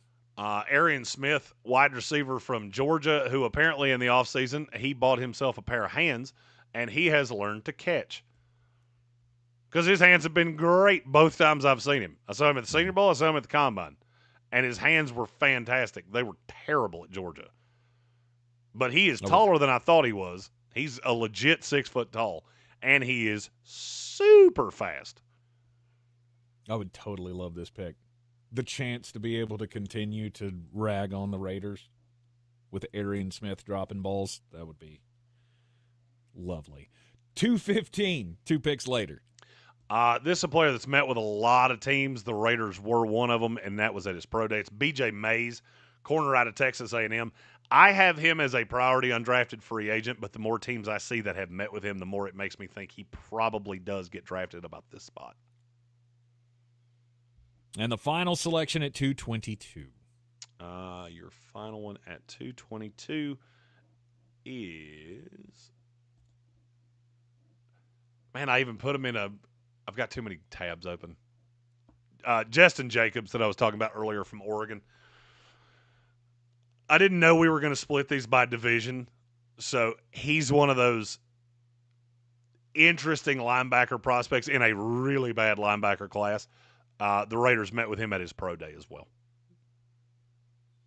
A-plus mock draft for the Las Vegas Raiders. Don't forget to check out all of the latest prospect rankings and profiles at NFLDraft.net. We will continue the A-plus mock drafts for the AFC West when we come back from the top of the hour break here. We'll kick it off with a super chat from Soaring Eagle and talk about his Denver Broncos, what they should do in the upcoming draft. 2025 NFL Draft is just 2 weeks away in Green Bay, Wisconsin. We'll be right back. ESPN Asheville. We're clear. Thank Your mountain weather forecast. Rolling into our afternoon with sunshine winning, but showers are back in the forecast. Don't put the rain gear too far away. 62 and sunny today. Tonight, 40, clear. Tomorrow, a few showers developing late morning into the afternoon, 65. Some partial sun otherwise. Showers, maybe a thunderstorm tomorrow night. We might get a break before showers return sometime Friday afternoon. Friday's high near 60. Weekend looks great. From the Weather Channel, I'm Ray Staging. This report is sponsored by Rapid Radios. Rapid Radios are instant push-to-talk walkie-talkies offering national LTE coverage and no subscription ever. Business owners can now keep in touch with up to 200 staff members at one time. Go to rapidradios.com now for up to 60% off and free shipping. Harbor Freight knows time is money, so for our Spring Black Friday sale, we're getting straight to the deals. This weekend, you get 35% off jack stands, 56-inch roll cabs under $800, and 2,300 PSI electric pressure washers under $190. See? Straight to the point, so you can get straight to the savings. Whatever you do, do it for less at Harbor Freight. Valid until April 13th, 2025 while supplies last. Limitations apply. Hard work and dreams lead to success, but easily filing your taxes with TurboTax and Credit Karma doesn't hurt either. Make filing taxes a walk in the park, because we'll pre-fill your info for you so you can file quickly and confidently. Winner! Get the peace of mind that comes with expert help. Let's go! Being powered by TurboTax means you're backed by the leading tax preparer, and we'll show you all your filing options up front so there are no surprises. File your taxes on Intuit Credit Karma today. Expert help not available with all products. Guarantee details available at turbotax.com/guarantees.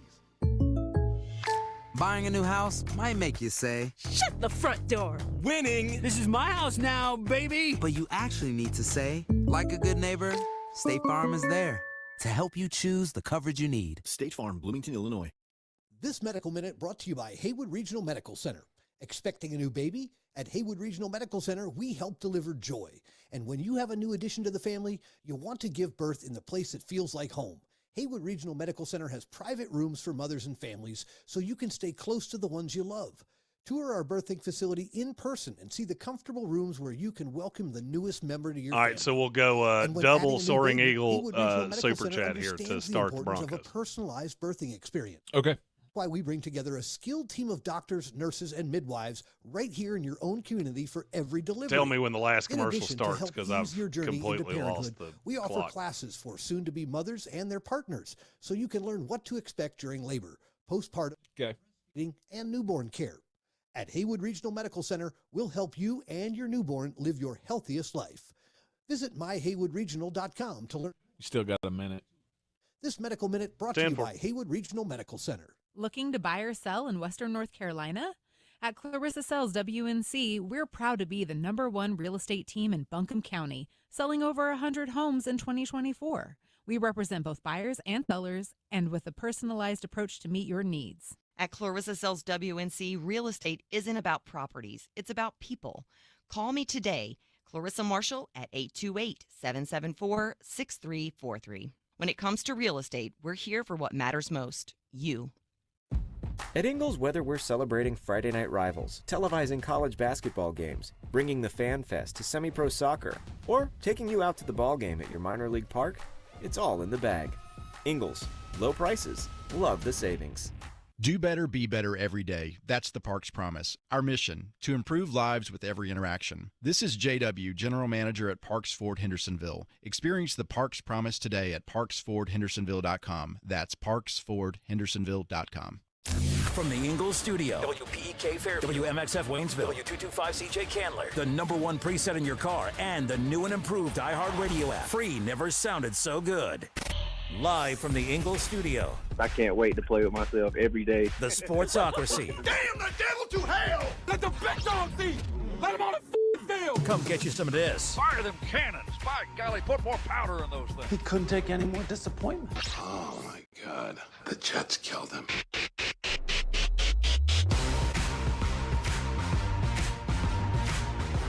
We are in the Sportsocracy, and this is ESPN Asheville, 92.9 FM, 880 AM, 1400. We're heard everywhere on the iHeartRadio app, and we're seen on YouTube. Just go to thesportsocracy.com, click that live video link, subscribe to the channel, and that way you can join us in the chat. So many ways to listen to the program. One major way to get involved in the program, and that is through the YouTube chat and A-plus Mock Draft Wednesday here, talking about the NFC and AFC West teams. If you missed the NFC West teams, you can go back and check that out on the podcast later on. We continue with the AFC West, and before, well, I guess it all kind of weaves together here. Got a couple of super chats from a Denver Broncos fan. Here comes the money. Here we go. Money talk. Here comes the money. Money, money. Our good friend Soaring Eagle. Before we get to the big one here, let's do the Ashton Gianti one. He says he has a sweeping declaration on Ashton Gianti that you need to use. Gianti is Caleb Williams minus the entitlement and whiny moment at college. Ashton Gianti is a really good kid. Look, I interviewed him at the Combine, and he's a good kid. Everybody likes him. The problem is that the hype machine on him has gotten to a stupid point. And we're talking about him as like this super elite running back prospect, and I hate to break it to you, he's not. He's good, but you're talking about top 10 running back? Do you realize how few of those we've had over the last 20 years? Mm-hmm. He's not better than any of them. And he played in the Mountain West in the NIL era. It was bad to have played in the Mountain West 5 years ago. It's god-awful to have played there now. Because defense is optional. And I don't buy it. I think he's going to fall. And if he doesn't fall, I think the team that he lands with is going to regret it. So, I agree with what he said there. The hype on Caleb Williams got to a stupid point. And it's that way with Ashton Gianti. Many people had him. First it was, well, he's definitely going at 12 to Dallas. And then it transformed into, well, he's definitely going at 6 to the Las Vegas Raiders. I haven't seen anyone, at least lately, have him much lower than that. 10 maybe? Right now, his Chicago betting Bears? line in Vegas is 9.5. That should tell you everything you need to know. If Vegas really thought he was going 6, we would not have that line that high. No, because I said it at 6.5, and then I've got Right. 7, 8, and 9 that are all. They're not afraid of New Orleans, and they're not afraid of the Raiders. Mm-hmm. One more from Soaring Eagle. This one, a big one. Here comes the money. Here we go. Money talk. Here comes the money. Money, He says, I have an interesting decision for the Broncos in round 2 for another position of need few acknowledge, and it's interior defensive line. Reports are that they're eyeing Talik Williams from Ohio State. After James Cook bled them like a catfish, Soaring Eagle says he's all in. So I could very much get down with Talik Williams. I did address nose tackle. It was just later, but I could get down with Talik Williams. If you told me instead of doing what they do at 51, they took Talik Williams, I don't have a problem with that. It would rearrange how we did the draft. It would not change anything in round 1, obviously. But now instead of I took a corner in round 2, which I think is a huge need for them. Mm. But I could push that back. Then I'd go corner at 85. I'd probably go receiver at 122. Yeah, I don't have a problem with that. What is the home run pick for them at 20? Marion Hampton. You need to do everything running back. You do not have one of those. And you can give me Audric Estime until you are blue in the face. I'm not here to listen to it. Mm-mm. I don't understand the fascination with Matthew Golden. I did a lot of homework using other podcasters, other draft guys, there are a ton of people that think they're taking Matthew Golden at 20, and I don't see it, and I don't get it. You realize Devin Vele was pretty good last year, right? You also realize he's the definition of a big slot. You can now get your We Love Big Slots and We Cannot Lie t-shirt on our website at thesportsocracy.com. But even bigger than that, then you wind up with Marvin Mims and Matthew Golden on opposite sides of the field. I get it. That threatens safeties. You get it doesn't really threaten anything else, right? Matthew Golden's a really good route runner, especially by comparison. But Devin Vele's your real big matchup nightmare. That made a lot of this offense go last year. Why are you in such a rush to replace that? Doesn't make sense to me. Mm-hmm. So then I get to, what is the position? Oh, you don't have a running back that I believe in really at all. You have a bunch of pieces. Audric Estime can be your short yardage guy. Jaleel McLaughlin is 4'9", 113 pounds. And he's a nice little shifty guy out on the edge. Who's your bell cow? You don't have one. Mm-hmm. Man, I watched Sean Payton do a lot of good stuff with Alvin Kamara. And I hear a lot of Kamara comps between Ashton Genty and Kamara. You get a Marion Hampton's way more Alvin Kamara than Ashton Genty is, right? Alvin Kamara does a ton of his damage in the passing game. Yes. Marion Hampton's the best pass catcher in this draft class, and it's not particularly all that close. Mm-hmm. He's also the best pass blocker in this class. Yeah, and not something that really flashed for Gianti. How many catches did he have last year? Oh, last year? Mm-hmm. Was it like 14? It's a little higher than that, but not by much. 25. He had 23 catches for 138 yards, and you're comparing to – and by the way, that was in the Mountain West. And you're comparing him to Alvin freaking Kamara.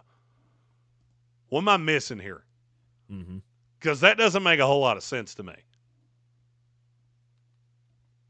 Marion Hampton had twice that for twice as many yards in the ACC. Oh, by the way, he's a really good pass blocker, too. Where do we go at 51? Now, we're talking A-plus mock drafts. I've never audibled an A-plus mock on the fly, but I think I'm about to. Okay. Because Soaring Eagle said that about Tyleik Williams, and it got in my head. Because what he said was that not a lot of people are treating that as a huge need. It was the fourth biggest need on the board for me, for Denver. Mm. And now that I'm thinking more and more about James Cook, I kind of agree with you that maybe even I undervalued that, having it as your fourth biggest need. So I'm going to audible this. We're going to do this one live because I don't really know what that's going to lead to when I put all of this in. So at 51, we'll go Tyleik Williams. He did go down at his pro day. I've heard it's nothing really. There's nothing really there. He just twins the knee a little bit.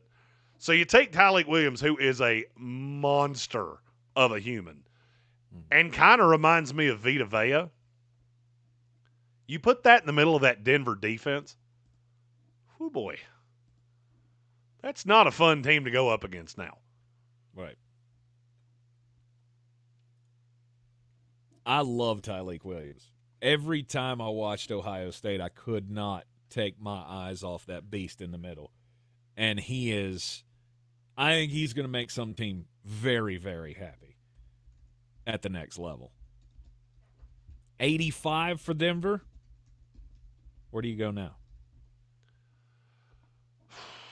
Now I'm trying to decide if I want. I had a receiver here originally, and it was a receiver that's really close. I was going to tell you it was Torrey Horton. Mm-hmm. I had Azareye'h Thomas here originally. So now I'm going to go back to my board.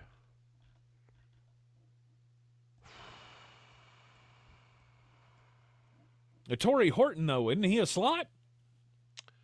Wouldn't that be another slot guy? Torrey Horton is not a slot. He played in the slot at times, but he played way more on the outside. I'll get the number on that. Okay. I already had Torrey Horton brought up because I was planning on just let the good times roll. Right. If you don't know who we're talking about, this is the guy that you may remember from a few episodes ago where Jeremy brought him up, and I went, "Oh yeah, that's Chris Godwin." So Torrey Horton played about a quarter of his snaps out of the slot all 3 years at Colorado State. Okay. But he played more on the outside. This is an A+, so I can get really cute because they pick at 122. And there's a possibility, I suppose, that Torrey Horton fell that far. I really want him on this team because I think he's a nice blend with Mims. I'm gonna stick with Torrey Horton at 85, and now I have to address corner at 122. Yeah, Torrey Horton Torrey Horton's a fun receiver because he can play slot, he can play on the outside, so he would be a big slot like Chris Godwin in an offense that asked him to do that. In Denver, he would play more on the outside. He's one of the only ones that can do that. Now, what does that lead to at corner?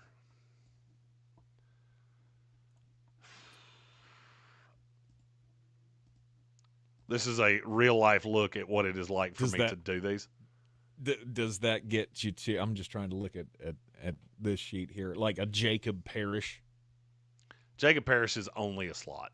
And I've got McMillan in the slot. I've got Surtain. I need an outside corner. I'm actually looking at Kobe Bryant.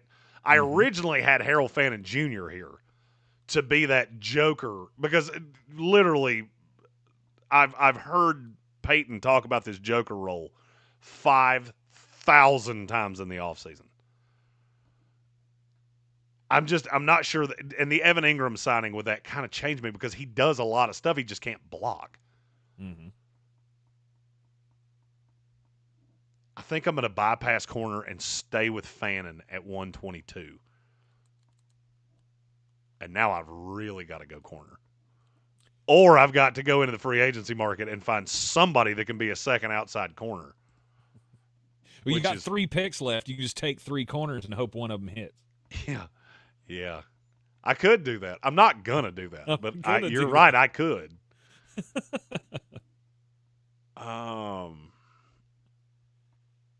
Man, I didn't even take an extra corner either. But taking Tyleik Williams takes 197 away, so I can push that down. Okay. Now I got to take some guesswork corners really late. This will be fun because I hate the backside of this corner class. 191, 197. Oh God, am I about to go Za Frazier?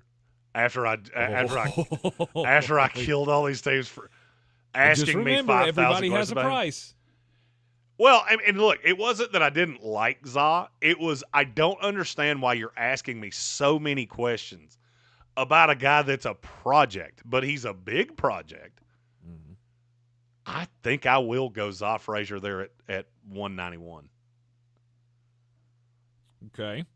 Because I just hate the backside of the corner class is so bad. But Za, I mean, look, he's interesting in that he's big and tall and long and fast. I don't really think that solves your number 2 corner problem.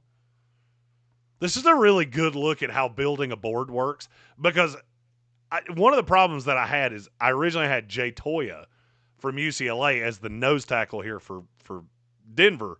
I just didn't love that I hadn't really dealt with their problem at nose tackle. I never really considered taking Tyleik Williams because where he sits on my board, he didn't line up exactly right with that position. Well, you take Tyleik and then I get down here and go, I think I like this better. You get Za Frazier late right here. You could I still take Nash Jones, the kid out of Texas State that's an interior offensive lineman. I take him at 197. And then I take Trey Weddick at 208. I added 2 developmental offensive line pieces late. I got the run stuffer in the middle of the line. I still got Torrey Horton, who really helps in terms of your pass catching weapons, and I got a Marion Hampton. Mm-hmm. Soaring Eagle improved an A+ mock draft. It went from an A+ to an A++. Yeah. The only problem I would have with that is the corner situation. Didn't, I don't know. Can Za Frazier be that too, or are you going to have to continue to rely on Riley Moss? Great North, our third for our draft coverage, said skip on a corner and sign a vet. Isn't Stephon Gilmore available? Indeed, yes, he is. That's what I'm doing. And Za Frazier will learn from Stephon Gilmore, and we will all live happily ever after. There you go. A+ mock draft for the Denver Broncos. Here on ESPN Asheville, the Sportsocracy. We'll take a quick break, and when we come back, it's time to talk about the Los Angeles Chargers, just how many Michigan Wolverines will end up on Jim Harbaugh's team this year. We'll be right back. It's never been done before. You're clear. Thank you. America's favorite TV show, Wheel of Fortune, I'll be right come back. together for 1 week only. Music lovers from across the country play for incredible iHeartRadio experiences. iHeartRadio Jingle Ball Concert. Music Festival. iHeartRadio Music Award. And you can win too. Play along all week at wheeloffortune.com, and you could find yourself at an unforgettable iHeartRadio event. Start spinning. Good luck. All this week. iHeartRadio Week on Wheel of Fortune with me, Ryan Seacrest. Check it out. Missing football? Nonsense. The season never ends in the Sportsocracy. This is like the spark we need. There is no off-season with these guys. And the draft is everything. Weekdays at noon on ESPN Asheville. We just love football. Heard everywhere on the iHeartRadio app. Harbor Freight knows time is money, so for our Spring Black Friday sale, we're getting straight to the deals. This weekend, you get 35% off jack stands, 56-inch roll cabs under $800, and 2,300 PSI electric pressure washers under $190. See? Straight to the point, so you can get straight to the savings. Whatever you do it for less at Harbor Freight. Valid until April 13th, 2025 while supplies last. Limitations apply. I'm Amy Grant. No one was more surprised than I was to learn I was living with a rare heart condition. So listen to your heart. I'm here today because I did. Learn more at helpheart.org. The Rocket Man has landed on iHeartRadio. Hi, this is Elton John, and this is iHeart's Elton John Radio. Every hit, every deep cut, and the behind-the-scenes stories from Sir Elton himself. It became my first ever hit. From the anthems that made history to Elton's own picks, all commercial-free, including his new song with Brandi Carlile, the soundtrack of a legend. Search Elton John Radio on your iHeart app to listen now. This is J.W. Whitley, General Manager at Parks Ford of Hendersonville, introducing you to this month's Parks Community Heroes. Corey and Kristen Short and the entire team at Silverados, who converted their music venue in Black Mountain into a donation and distribution zone in the wake of Hurricane Helene. Corey and his team founded Valley Strong Disaster Relief. Man, William didn't like that at all. To our neighbors in need. Nominate your Parks Community Hero at parkscommunityheroes.com. Experience the Parks Promise today at parksfordhendersonville.com. Welcome to Harvest Farms, where the best organic or natural products are waiting for you, where the fields are filled with flavorful delight. Yeah, do better. Is backed with the highest quality. Follow JW's advice. Do better, be better. Affordable organic adventure, where freshness reigns supreme. Wait, what I missed, I walked away. William hated your Denver Broncos draft. William also thinks Travion Henderson's a better blocker than a Marion Hampton, which is... yes, he does. To be stressful. Let me, Clarissa Marshall with eXp Realty, your local real. That's the thing he said? Every step of searching for your dream home. Yeah, he thinks that mock draft sucked. I think his opinion on Travion opportunities. Henderson sucks. I've got the experience and the tools to get you the best deal possible. Call me, Clarissa Marshall with eXp Realty at 828. Great North, there's no question about that. I will take the double bed. I have no problems with that.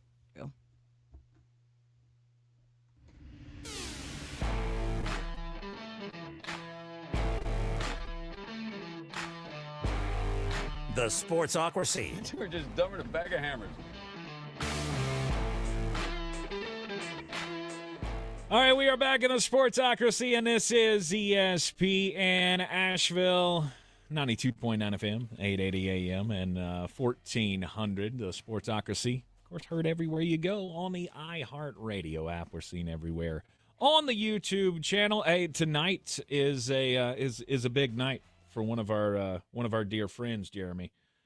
Tonight is the Pork and Pour, a cut up and sip down class at Bear's Smokehouse Barbecue in downtown Asheville, 135 Cox Avenue. Tonight from 6:30 until 8:30, there will be a butcher on hand from the Biltmore estate that will teach you how to break down a hog.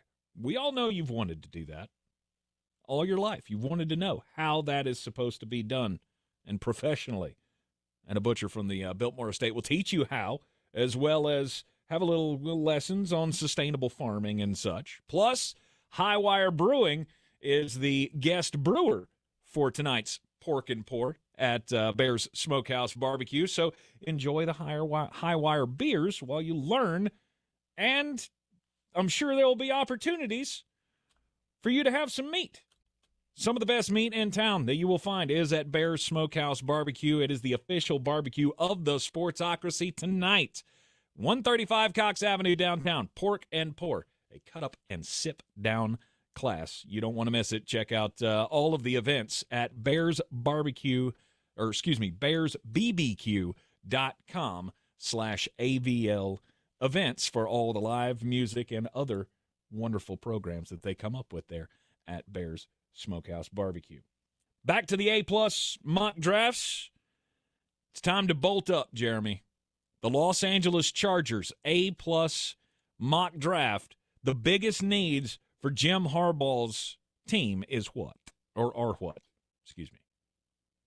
The Chargers are a fun team for me solely because they've done a really good job in the offseason of at least softly addressing many of their biggest issues. You ain't got Najee Harris. That means that you don't have to take a running back because I kept putting Marion Hampton with them. You added some pieces on the defense. You brought back Bud Dupree. You brought back Khalil Mack. There's a lot to like about this team. Now, where are the places that I want to see them add? I want to see a tight end because Tyler Conklin's not really enough for me. I want a 5-tech at some point in this. Mm-hmm. I'd like to add an edge. I'd like to add a nose tackle. I'd like to add a receiver. And I'd like to add an interior offensive lineman. And at 22, there will be a tight end there for him to have, more than likely. This is an A+, so everything goes right for me. And at 22, I do have them taking Colston Loveland. Mm-hmm. Look, I think he is, to me, the difference between Colston Loveland and Tyler Warren's not that aggressive. Warren only had 1 year of high-level production. Colston Loveland had 3. Warren is more athletic. Loveland is more athletic than you think. I mean, I can keep doing this. Plus, Jim Harbaugh absolutely just loves taking Michigan guys. But, I mean, to me, you look at a team that made it very clear that they wanted to run more than you would have thought. You add 2 pass-catching tight ends. Loveland's not a terrible blocker. I mean, I think we're getting to a point where no tight end's a great blocker. But he's serviceable, as is Conklin. Mm-hmm. But you add that into 12 personnel sets, Conklin and Colston Loveland would be really difficult to deal with. Also take some of the pressure off Quentin Johnston, take some of the pressure off Mike Williams. I love the fit with Loveland. I have him in my top 15 overall, and he's a great fit here for the Chargers at number 22. All right, and then they have the 55th pick in the draft. Well, about that. They do. They do. Did you make a trade? But what if, just in theory, we maybe traded that 55th pick? Maybe we added 86 and 158, and we got up to number 34. All right, 34, 86, and what? No, we give up 55, 86, and 158. Oh, okay. To get up to 34. Okay. And maybe we take another guy that's a former Michigan guy that Jim Harbaugh's really fond of in Kenneth Grant. Okay. You put Kenneth Grant in the middle of that defense.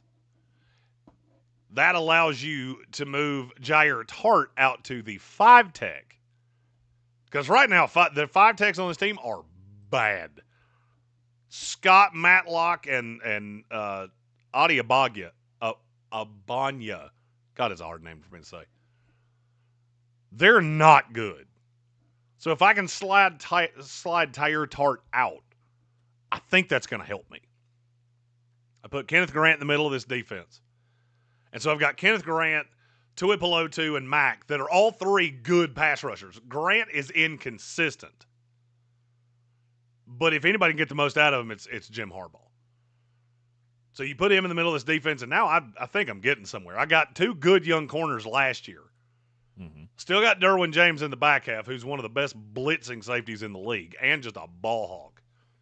And you know how I feel about Deion Henley. Starting to feel like Absolutely. I'm getting somewhere defensively. Mm-hmm. Right, you gave up 86. So let's go to 125, the next pick for the Chargers. Well, 125, now I would like to have a young piece to go with Kenneth Grant. Because I've got to be able to get after quarterbacks. I've got to be able to hold up. And there's not a ton of guys that are really natural 5-techs in this class. So I'm going to take one that probably shouldn't be here when I watch him on film.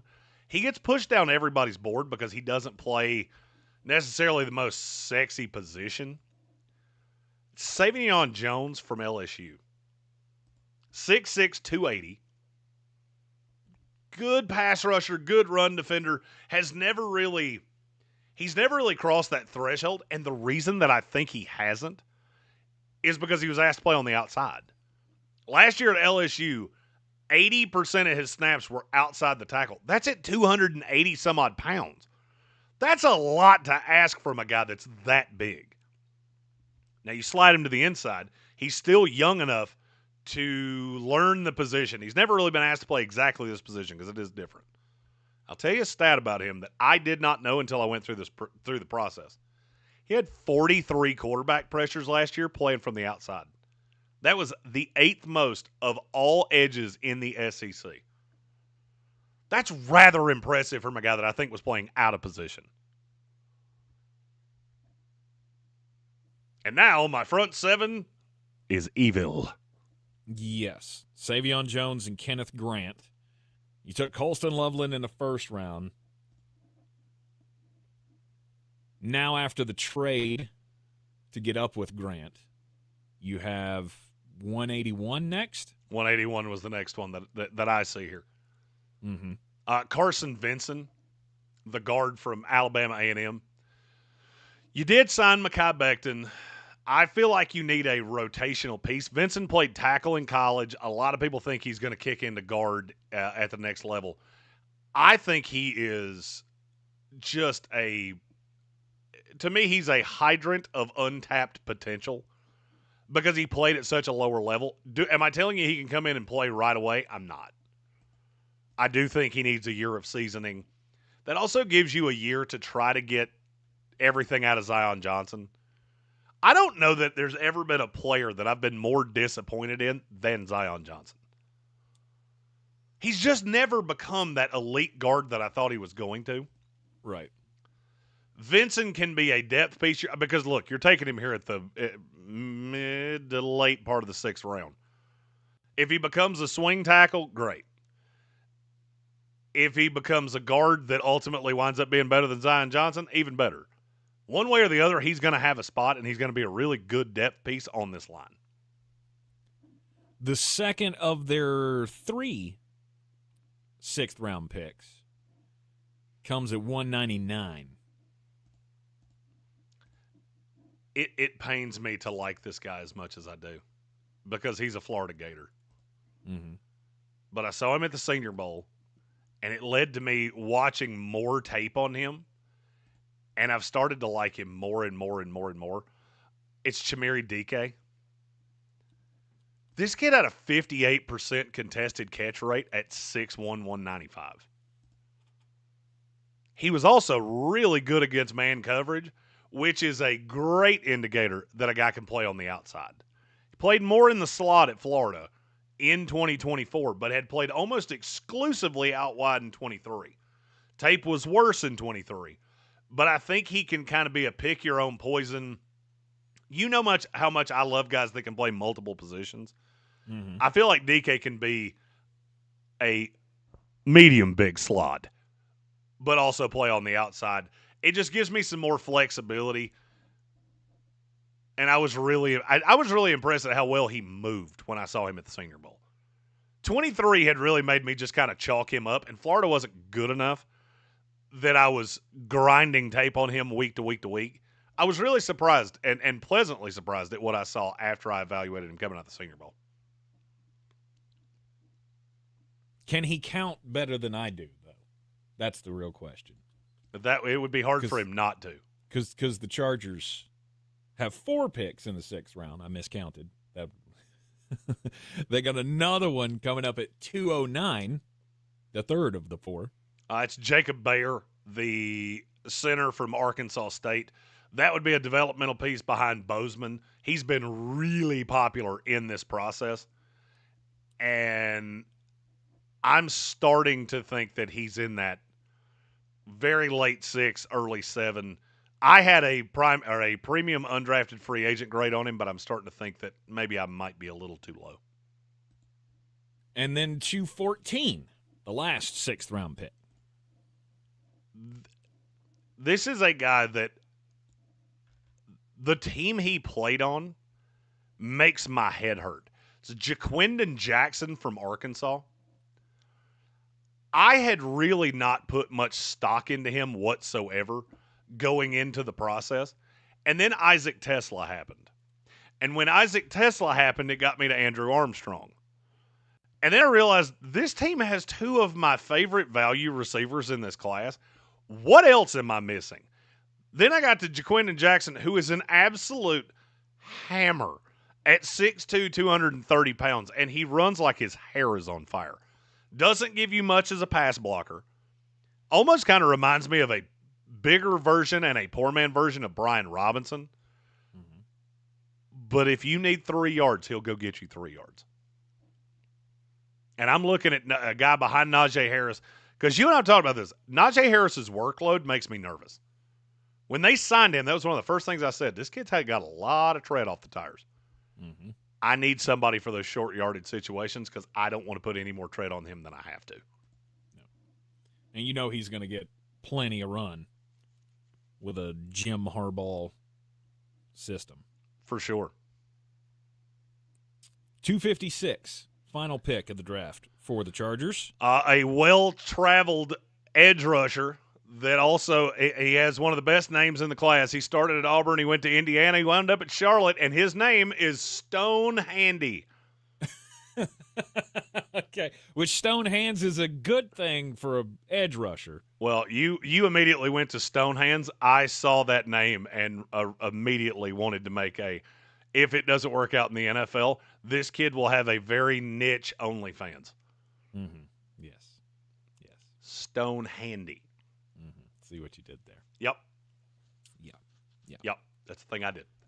I mean, I still think there's some juice with him. He was really impressive last year at Charlotte. Obviously, level of competition, he had been borderline irrelevant at Auburn and Indiana. The A+ mock draft for the Los Angeles Chargers. Would you start with 2 Michigan guys for Jim Harbaugh?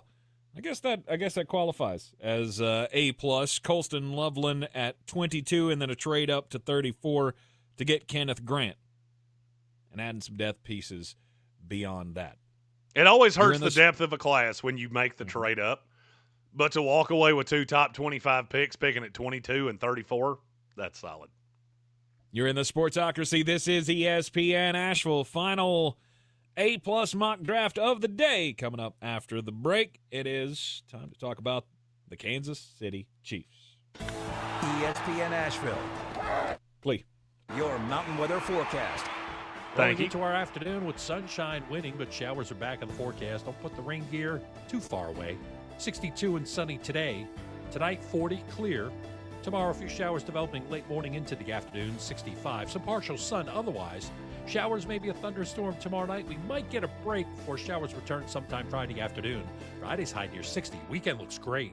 From the Weather Channel, I'm Ray Staging. This report is sponsored by Newcomb Tree Service. For over 20 years, Newcomb Tree Service has been Asheville's trusted choice for tree removal, trimming, and emergency service. Fully insured, free estimates, and financing available. Call Newcomb if you need them. 828-777-1226. If you can't cut them, they'll nuke them.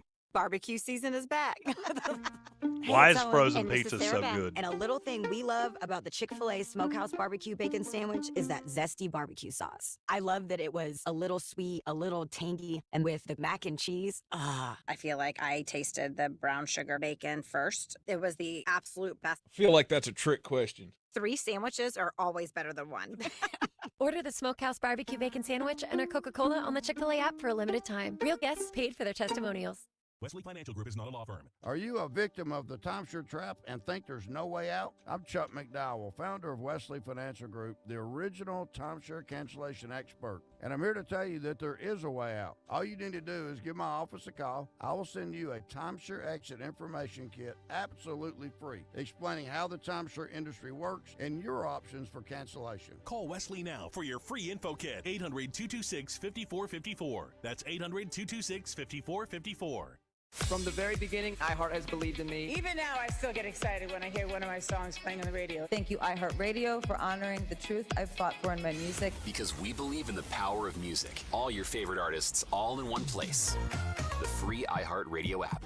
When the springtime flowers are in bloom and the morning songbirds begin to greet you each morning, you know that the magic of Easter is right around the corner. Easter magic begins at Ingalls. Do better, be better every day. That's the Parks Promise. Our mission, to improve lives with every interaction. This is JW, General Manager at Parks Ford Hendersonville. Experience the Parks Promise today at parksfordhendersonville.com. That's parksfordhendersonville.com. In the aftermath of Hurricane Helene, we found out a lot of things about our community. We saw neighbors helping neighbors, and we learned in desperate times one of the best things to have around is a redneck with a chainsaw. Not just a chainsaw, boy, just country boys in general. When you live in these mountains, you figure it out. Like, you make stuff happen. After answering the calls for help that they heard on the radio, the Chainsaw Brothers are still here, making it happen the right way. Fair, insured, and local. Need tree help? Call the Chainsaw Brothers. 316-1013. 316-1013. Bear Smokehouse Barbecue in Asheville has 2 things that all Sportsocracy fans crave. Bold flavors. So Generations just sent me a message on Facebook. And they've got the balls. Yeah. Famous bear balls. Rhett are Lewis, packed with his mac and first mock cheese, draft pulled has pork, the Raiders cornbread, trading with the and Browns deep up to fried 2 to and get topped Travis with Hunter. Bacon and cheese sauce. This is the place to be. Live music on Saturdays and the first Sunday of every month. Nice. Bar to host Mr. Jimmy's Barbecue Blues. Bear Smokehouse Barbecue in downtown Asheville and South Asheville.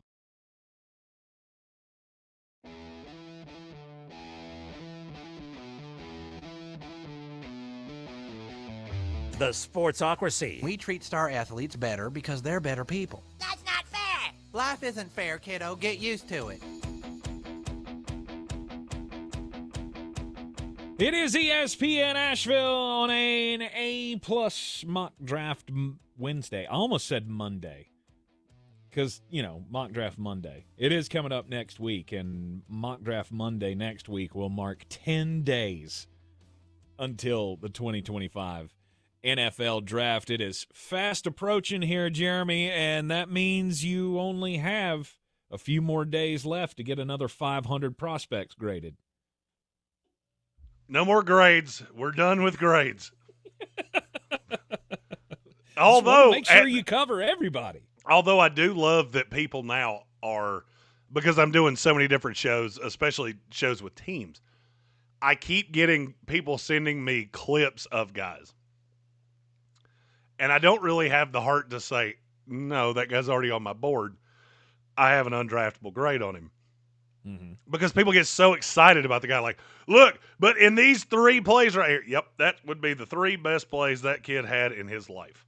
And unfortunately, there's a lot of boring tape that doesn't make it to the highlight reel that is not good. Let's do the last A-plus mock draft for the AFC West. It's the Kansas City Chiefs. The Chiefs, they got some holes to fill, and seems like they get more and more holes every offseason, as somebody predicted. Was that me or you? I couldn't tell if you were trying to be complimentary to me there. No, that was you. That was that was totally you. We've been talking about this, that at some point this is coming. The San Francisco 49ers, your warnings about them started 3 years ago. For sure. I think this past season we were talking about the attrition of Kansas City. Can they be as good as they were? They, ended up being 15-1 or whatever, and okay, they still won the games, but they still weren't that good of a team on the field, we thought. How do they keep it from atrophying? Well, Kansas City is one of those teams that they're a fun case study for me in that they're trying to tell you how they feel about these things. It's just a question of if you're going to listen or not. So they drafted Kingsley Suamataia last year. He never really launched with them, and now he's projected to be a guard. And I think that's where I think that's where they're at. I think Kansas City looks at Jaylon Moore, and they actually think that's the solution. I don't tend to agree with them, but I'm also not going to think for them. I don't think they're going left tackle at 31. I don't think Josh Simmons is going to be there. As soon as the medical cleared on him, that your drop dead is Houston at 25. And even that is a little low for me. I think he goes a little ahead of that. So what would they do at 31? So the question becomes, what is the best piece that I can add? Again, this is one of those times I really wish I had known we were doing this by division. Because my pick at 31 is Kenneth Grant. Can you imagine Chris Jones and Kenneth Grant on the inside of the same defensive line? It would be hell on quarterbacks. Those are 2 really difficult dudes to deal with. The only thing is that you got to get the most out of Grant. I'm not going to lie. I think he can play nose tackle. I think his best fit immediately is playing 3-tech in a situation like Kansas City. Or playing nose with Jim Harbaugh, who can just yell at him and get the best out of him. Is there no edge rusher that fits for them right here at 31? Okay, so I'm glad you asked that. Has the GM of the Kansas City Chiefs changed in the last, 3 years? No. Brett Veach has been there for a long time. Exactly. So with that being said, you realize that he drafted Felix Anudike-Uzomah. He signed Charles Menahu, brought back Mike Dana, drafted George Karlaftis, drafted Janarius Robinson, drafted B.J. Thompson. Why in the world would I think he's going to add something on top of that? They're not working out. He still drafted them. He still believes in them. And Karlaftis has been fine. The others have. Amenahu's good at what he's good at. I was going to say he believed in them at one time. You think he still believes in them after he's seen that he doesn't have elite? Okay, let me elaborate that on that a little bit further. In terms of all of the things this team needs, I think he looks at that position and goes, I still believe in those guys. I can address that a little bit later because I have things that are on fire right now. Defensive tackle, they were terrible at defensive tackle last year. It was Chris Jones and nothing else. And I know that because the Jets signed one of those guys and went, yay, we got Derek Nottie. And everybody that watched the Chiefs last year went, you get he sucks, right? Did you not watch last year? Did you only put in the 2023 film? Because last year, he was brutal. Which is why Kansas City let him walk out the door. But Jerry Tillery's there now. Woo. Jerry Tillery's played for 214 teams in like 5 years. It's the damnedest thing I've ever seen. It's only been 3. 3 teams? Yeah. Oh, Jerry Tillery's been on more rosters than that. I feel very sure of that. Not according to his No. career I sheet. was about to say, I guarantee you're looking at the stat sheet. Yeah. Chargers, Raiders. He's Vikings. been on 4 teams in 4 years. Chargers, Raiders, Vikings, Chiefs. Yeah, he didn't play it down for the Vikings. That doesn't mean he wasn't on the team. Mm-hmm. Yeah, he's not good at football. I don't care that he's there. Just kind of Right. like I don't care that they switch ball boys. That doesn't really mean anything to me. Okay. They got a couple of picks close together at the turn of the second and third rounds. 63 at the end of the second. What's the play? I'm going Elijah Arroyo. I'm hoping he develops into the. I'm hoping he develops into the long-term play on to replace Kelsey. I'm really worried about Kelsey because look, that tight end position's super important. Noah Gray just can't do it. Noah Gray's at best a 2. I think he's really more of a 3. But now you give me Arroyo, who's a seam stretcher, and I can play more 12 personnel and try to get Kelsey open across the middle of the field. Kelsey doesn't move like he used to. So now I've got to do things to make him better. Slam and Sammy Joe said, that's solid. I would have gone Urshery, but Arroyo is a stud. I don't think Urshery makes it to 63, but that's a really good point steering into my pick at 66. All right, at the second pick of the third round, 66 overall, who is the tackle? Yep. If I learned anything through this process, it's that all of the offensive linemen that we keep putting in the third round, they're going higher than that. 66, I went Anthony Belton out of NC State. And now I'm going to explain why I like that one better than Urshery. Urshery, I think you would have had to have taken at 31 because I don't think he's getting out of the top 40 based off the intel that I get right now. I can sit at 66.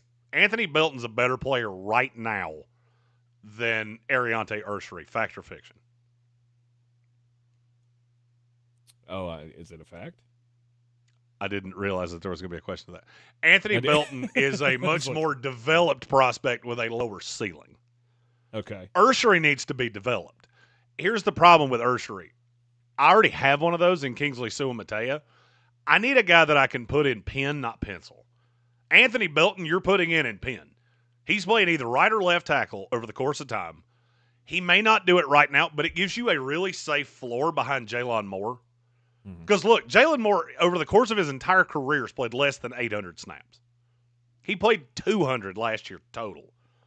And those were in a lot of not necessarily great game scripts for the 49ers.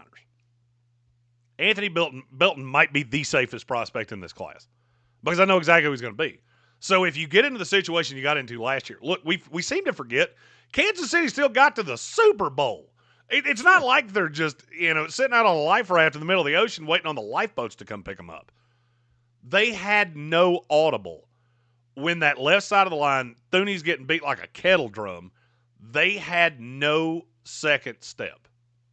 Anthony Belton's the second step. Because I can't tell you he's ever going to be elite, but I can tell you right now he's never going to get beat like I saw Joe Thuney get beat. No. He will find a spot. And he will be really good at playing that spot. And I'll be honest with you, I'm not sure he couldn't play guard if you asked him to. The 95th pick. I told you, come hell or high water, I was getting them a running back. Because I do not like what they got from Isaiah Pacheco last year. So I'm going to get you one of the ones I love the most in this class. It's DJ Giddens out of Kansas State. I think you'll, if you're new, you're going to learn this. If you're not new, you've probably already learned this. I like NFL running backs that are built like NFL running backs. What I really don't like is NFL running backs that are built like 14-year-old boys. I really don't like when you try to sell me on, but look at this 5'7" running back. He's so dynamic. He's going to die. gruesomely because grown men are going to hit him. And I absolutely love DJ Giddens. Mm-hmm. He has some of the best eyes in this class. He's got breakaway speed. And you put him in a situation where he can put his foot in the dirt, make a decision, and go. I think he can be unbelievably good at the next level. Slam and Sammy Joe said so many running backs should be available still at the pick. I agree. And if Giddens isn't your flavor, there are a few more. I like Gibbons a lot. Devin Neal would still be there in theory. Jarquez Hunter, if you want to go a little bit deeper. Mm-hmm. And then you get into that, there's an Rocket uglier Sanders. secondary. I think the third round's where you're going to see a ton of running backs go. Because in this scenario, I had R.J. Harvey. His range of outcomes was too high for me to take him here. So were both Ohio State running backs and Caleb Johnson and Dylan Sampson. And Scattaboo. Mm-hmm. So DJ Giddens, I think I said Gibbons the first time, was the best within the range of outcomes. But it's possible that you have some other guys. And I like what Beach 303 said, that Pacheco is a good hard-nosed runner. He just has such poor vision that it kills his production. I agree with that. And the vision on Giddens is what I like so much. So I kind of like pairing the two together. All right, 133. What can the Chiefs do there? 133's Caleb Ransall. He played corner at Tulane. I think he projects to safety. He's stupidly athletic. Ran a low 4.3 40. Just hyper-athletic kid, and I think he can be a nice move piece in this defense. I see him more as a safety. He worked out with the corners, which makes me think that might be where he's leaning coming in. I see him more playing slot safety. And then 3 picks in the 200s. The first one, 226. Caleb Etienne is the developmental tackle. I'm sure you're determined, or I'm sure you're seeing that there are certain guys that I get to certain points, and that's my spot. Caleb Etienne is the developmental tackle. He's not ready to play this year. He won't be ready to play next year, but you can have him in on special teams right now, and you try to develop him over time. At 251. Samuel Brown from Miami, height, weight, speed receiver, and if anybody can get the most out of him, it would be Andy Reid. Also gives me a big body on the outside, which I don't really have a lot of those right now if I'm Kansas City. Have a lot of receivers that are smaller. And who's Mr. Irrelevant at 257? Steve Linton, edge rusher out of Baylor. I don't think there's a ton there, but I do believe he will be able to get after quarterbacks at the next level. You're just going to have to put up with the other things that he cannot do. Yep. Which is every single thing else. An A-plus mock draft for the Kansas City Chiefs includes Kenneth Grant at the end of the first round, Elijah Arroyo, a tight end out of Miami, and then Anthony Belton out of NC State. That's a good I think start. Chiefs fans could be very happy with that. We'll continue A-plus mock drafts tomorrow right here in the Sportsocracy. We will shift to the Norths. We'll start with the AFC North and do the NFC North after that. Here in the Sportsocracy on ESPN Asheville, counting down the days to the 2025 NFL Draft. We will be there in Green Bay, Wisconsin, thanks to Ingles Supermarkets, Parks Ford of Hendersonville, Bear Smokehouse Barbecue, and Clarissa Sells WNC.com. The Ingles Living the Dream Tour will ride again. And yes, I will gladly take the smaller bed, since I know I'm probably the shortest guy that's going to be going on this trip. You're the shortest guy on this trip by a solid 5 inches. Is Zach that tall? Zach's not much shorter than me. Really? Yeah. For some reason, I don't remember Zach being that tall. But, whatever. He's way better looking than I am. That's for sure. It's not saying a whole lot, but he's way better looking than all three of us combined. So. Also for sure, but not saying much. We got 2 big bears and a hairless bear. Yeah. I'll give you a guess which one you are. It's my lot in life. Sphinx Spencer. That is me. We'll be back with you tomorrow at noon right here in the Ingles studio and the NFLDraft.net Mullet Manor. Have a great evening. ESPN Asheville. We're clear. Your mountain weather forecast. Rolling into our afternoon with sunshine winning, but showers are back in the forecast. Don't put the rain gear too far away. 62 and sunny today. Tonight, 40 clear. Tomorrow, a few showers developing late morning into the afternoon, 65. Some partial sun otherwise. Showers, maybe a thunderstorm tomorrow night. We might get a break before showers return sometime Friday afternoon. Friday's high near 60. Weekend looks great. From the Weather Channel, I'm Ray Staging. This report is sponsored by Rapid Radios. Rapid Radios are instant push-to-talk walkie-talkies offering national LTE coverage and no subscription ever. Perfect for instant contact with an aging parent. For a limited time, go to rapidradios.com and you'll get an extra 60% off, free UPS shipping, and add code RADIO for an extra 5% off. This is the story of the one who, as a maintenance specialist for a historic high-rise, knows that vintage charm historically needs constant attention. Which is why when it's time to upgrade turn-of-the-century mechanicals, they turn to Grainger. With easy access to 1 million+ products and the scale to deliver when and where you need them. The right tools and supplies are never far away. So the one can keep that vintage building running like new. Call, click Grainger.com, or just stop by.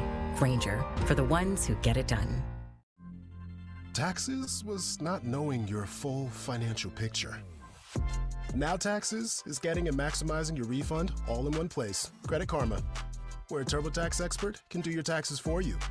They'll get you the most money back, guaranteed. Then you can do more with all that money, all in Credit Karma. Now this is Taxes. Intuit Credit Karma with TurboTax. Get started today. See guarantee details at turbotax.com/guarantees. Experts only available with TurboTax Live. When something happens to your car, you might say, well, that's just great. Oh, perfect. Awesome. How nice for me. But what you really need to say is, like a good neighbor, State Farm is there to help you file your claim. State Farm, Bloomington, Illinois. The Sportsocracy. Gets the rebound, passes it to the man, shoots it, and boom goes the dynamite. This is J.W. Whitley, General Manager at Parks Ford of Hendersonville. I would like to introduce you to some of our very own Parks Community heroes. Like Trent and Doug, whose first instinct was to fill their trucks with supplies and drive to the areas that were hardest hit in those first hours. Like Spencer, who helped build a bridge out of debris to rescue 7 families after the road was washed away. Nominate your Parks Community Hero today at parkscommunityheroes.com. That's parkscommunityheroes.com. Experience the Parks Promise today at parksfordhendersonville.com. At Ingles, we know that fresh means local. The best ingredients don't come from a world away. They come from your own backyard. From the farms we support, to the stores we love, to the tables you treasure. Ingles, we're with you every step of the way. Portions of the following program were pre-recorded. From the Ingles studio, WPEK Fairview, WMXF Waynesville, W225CJ Candler, the #1 preset in your car, and the new and improved iHeartRadio app. Free never sounded so good.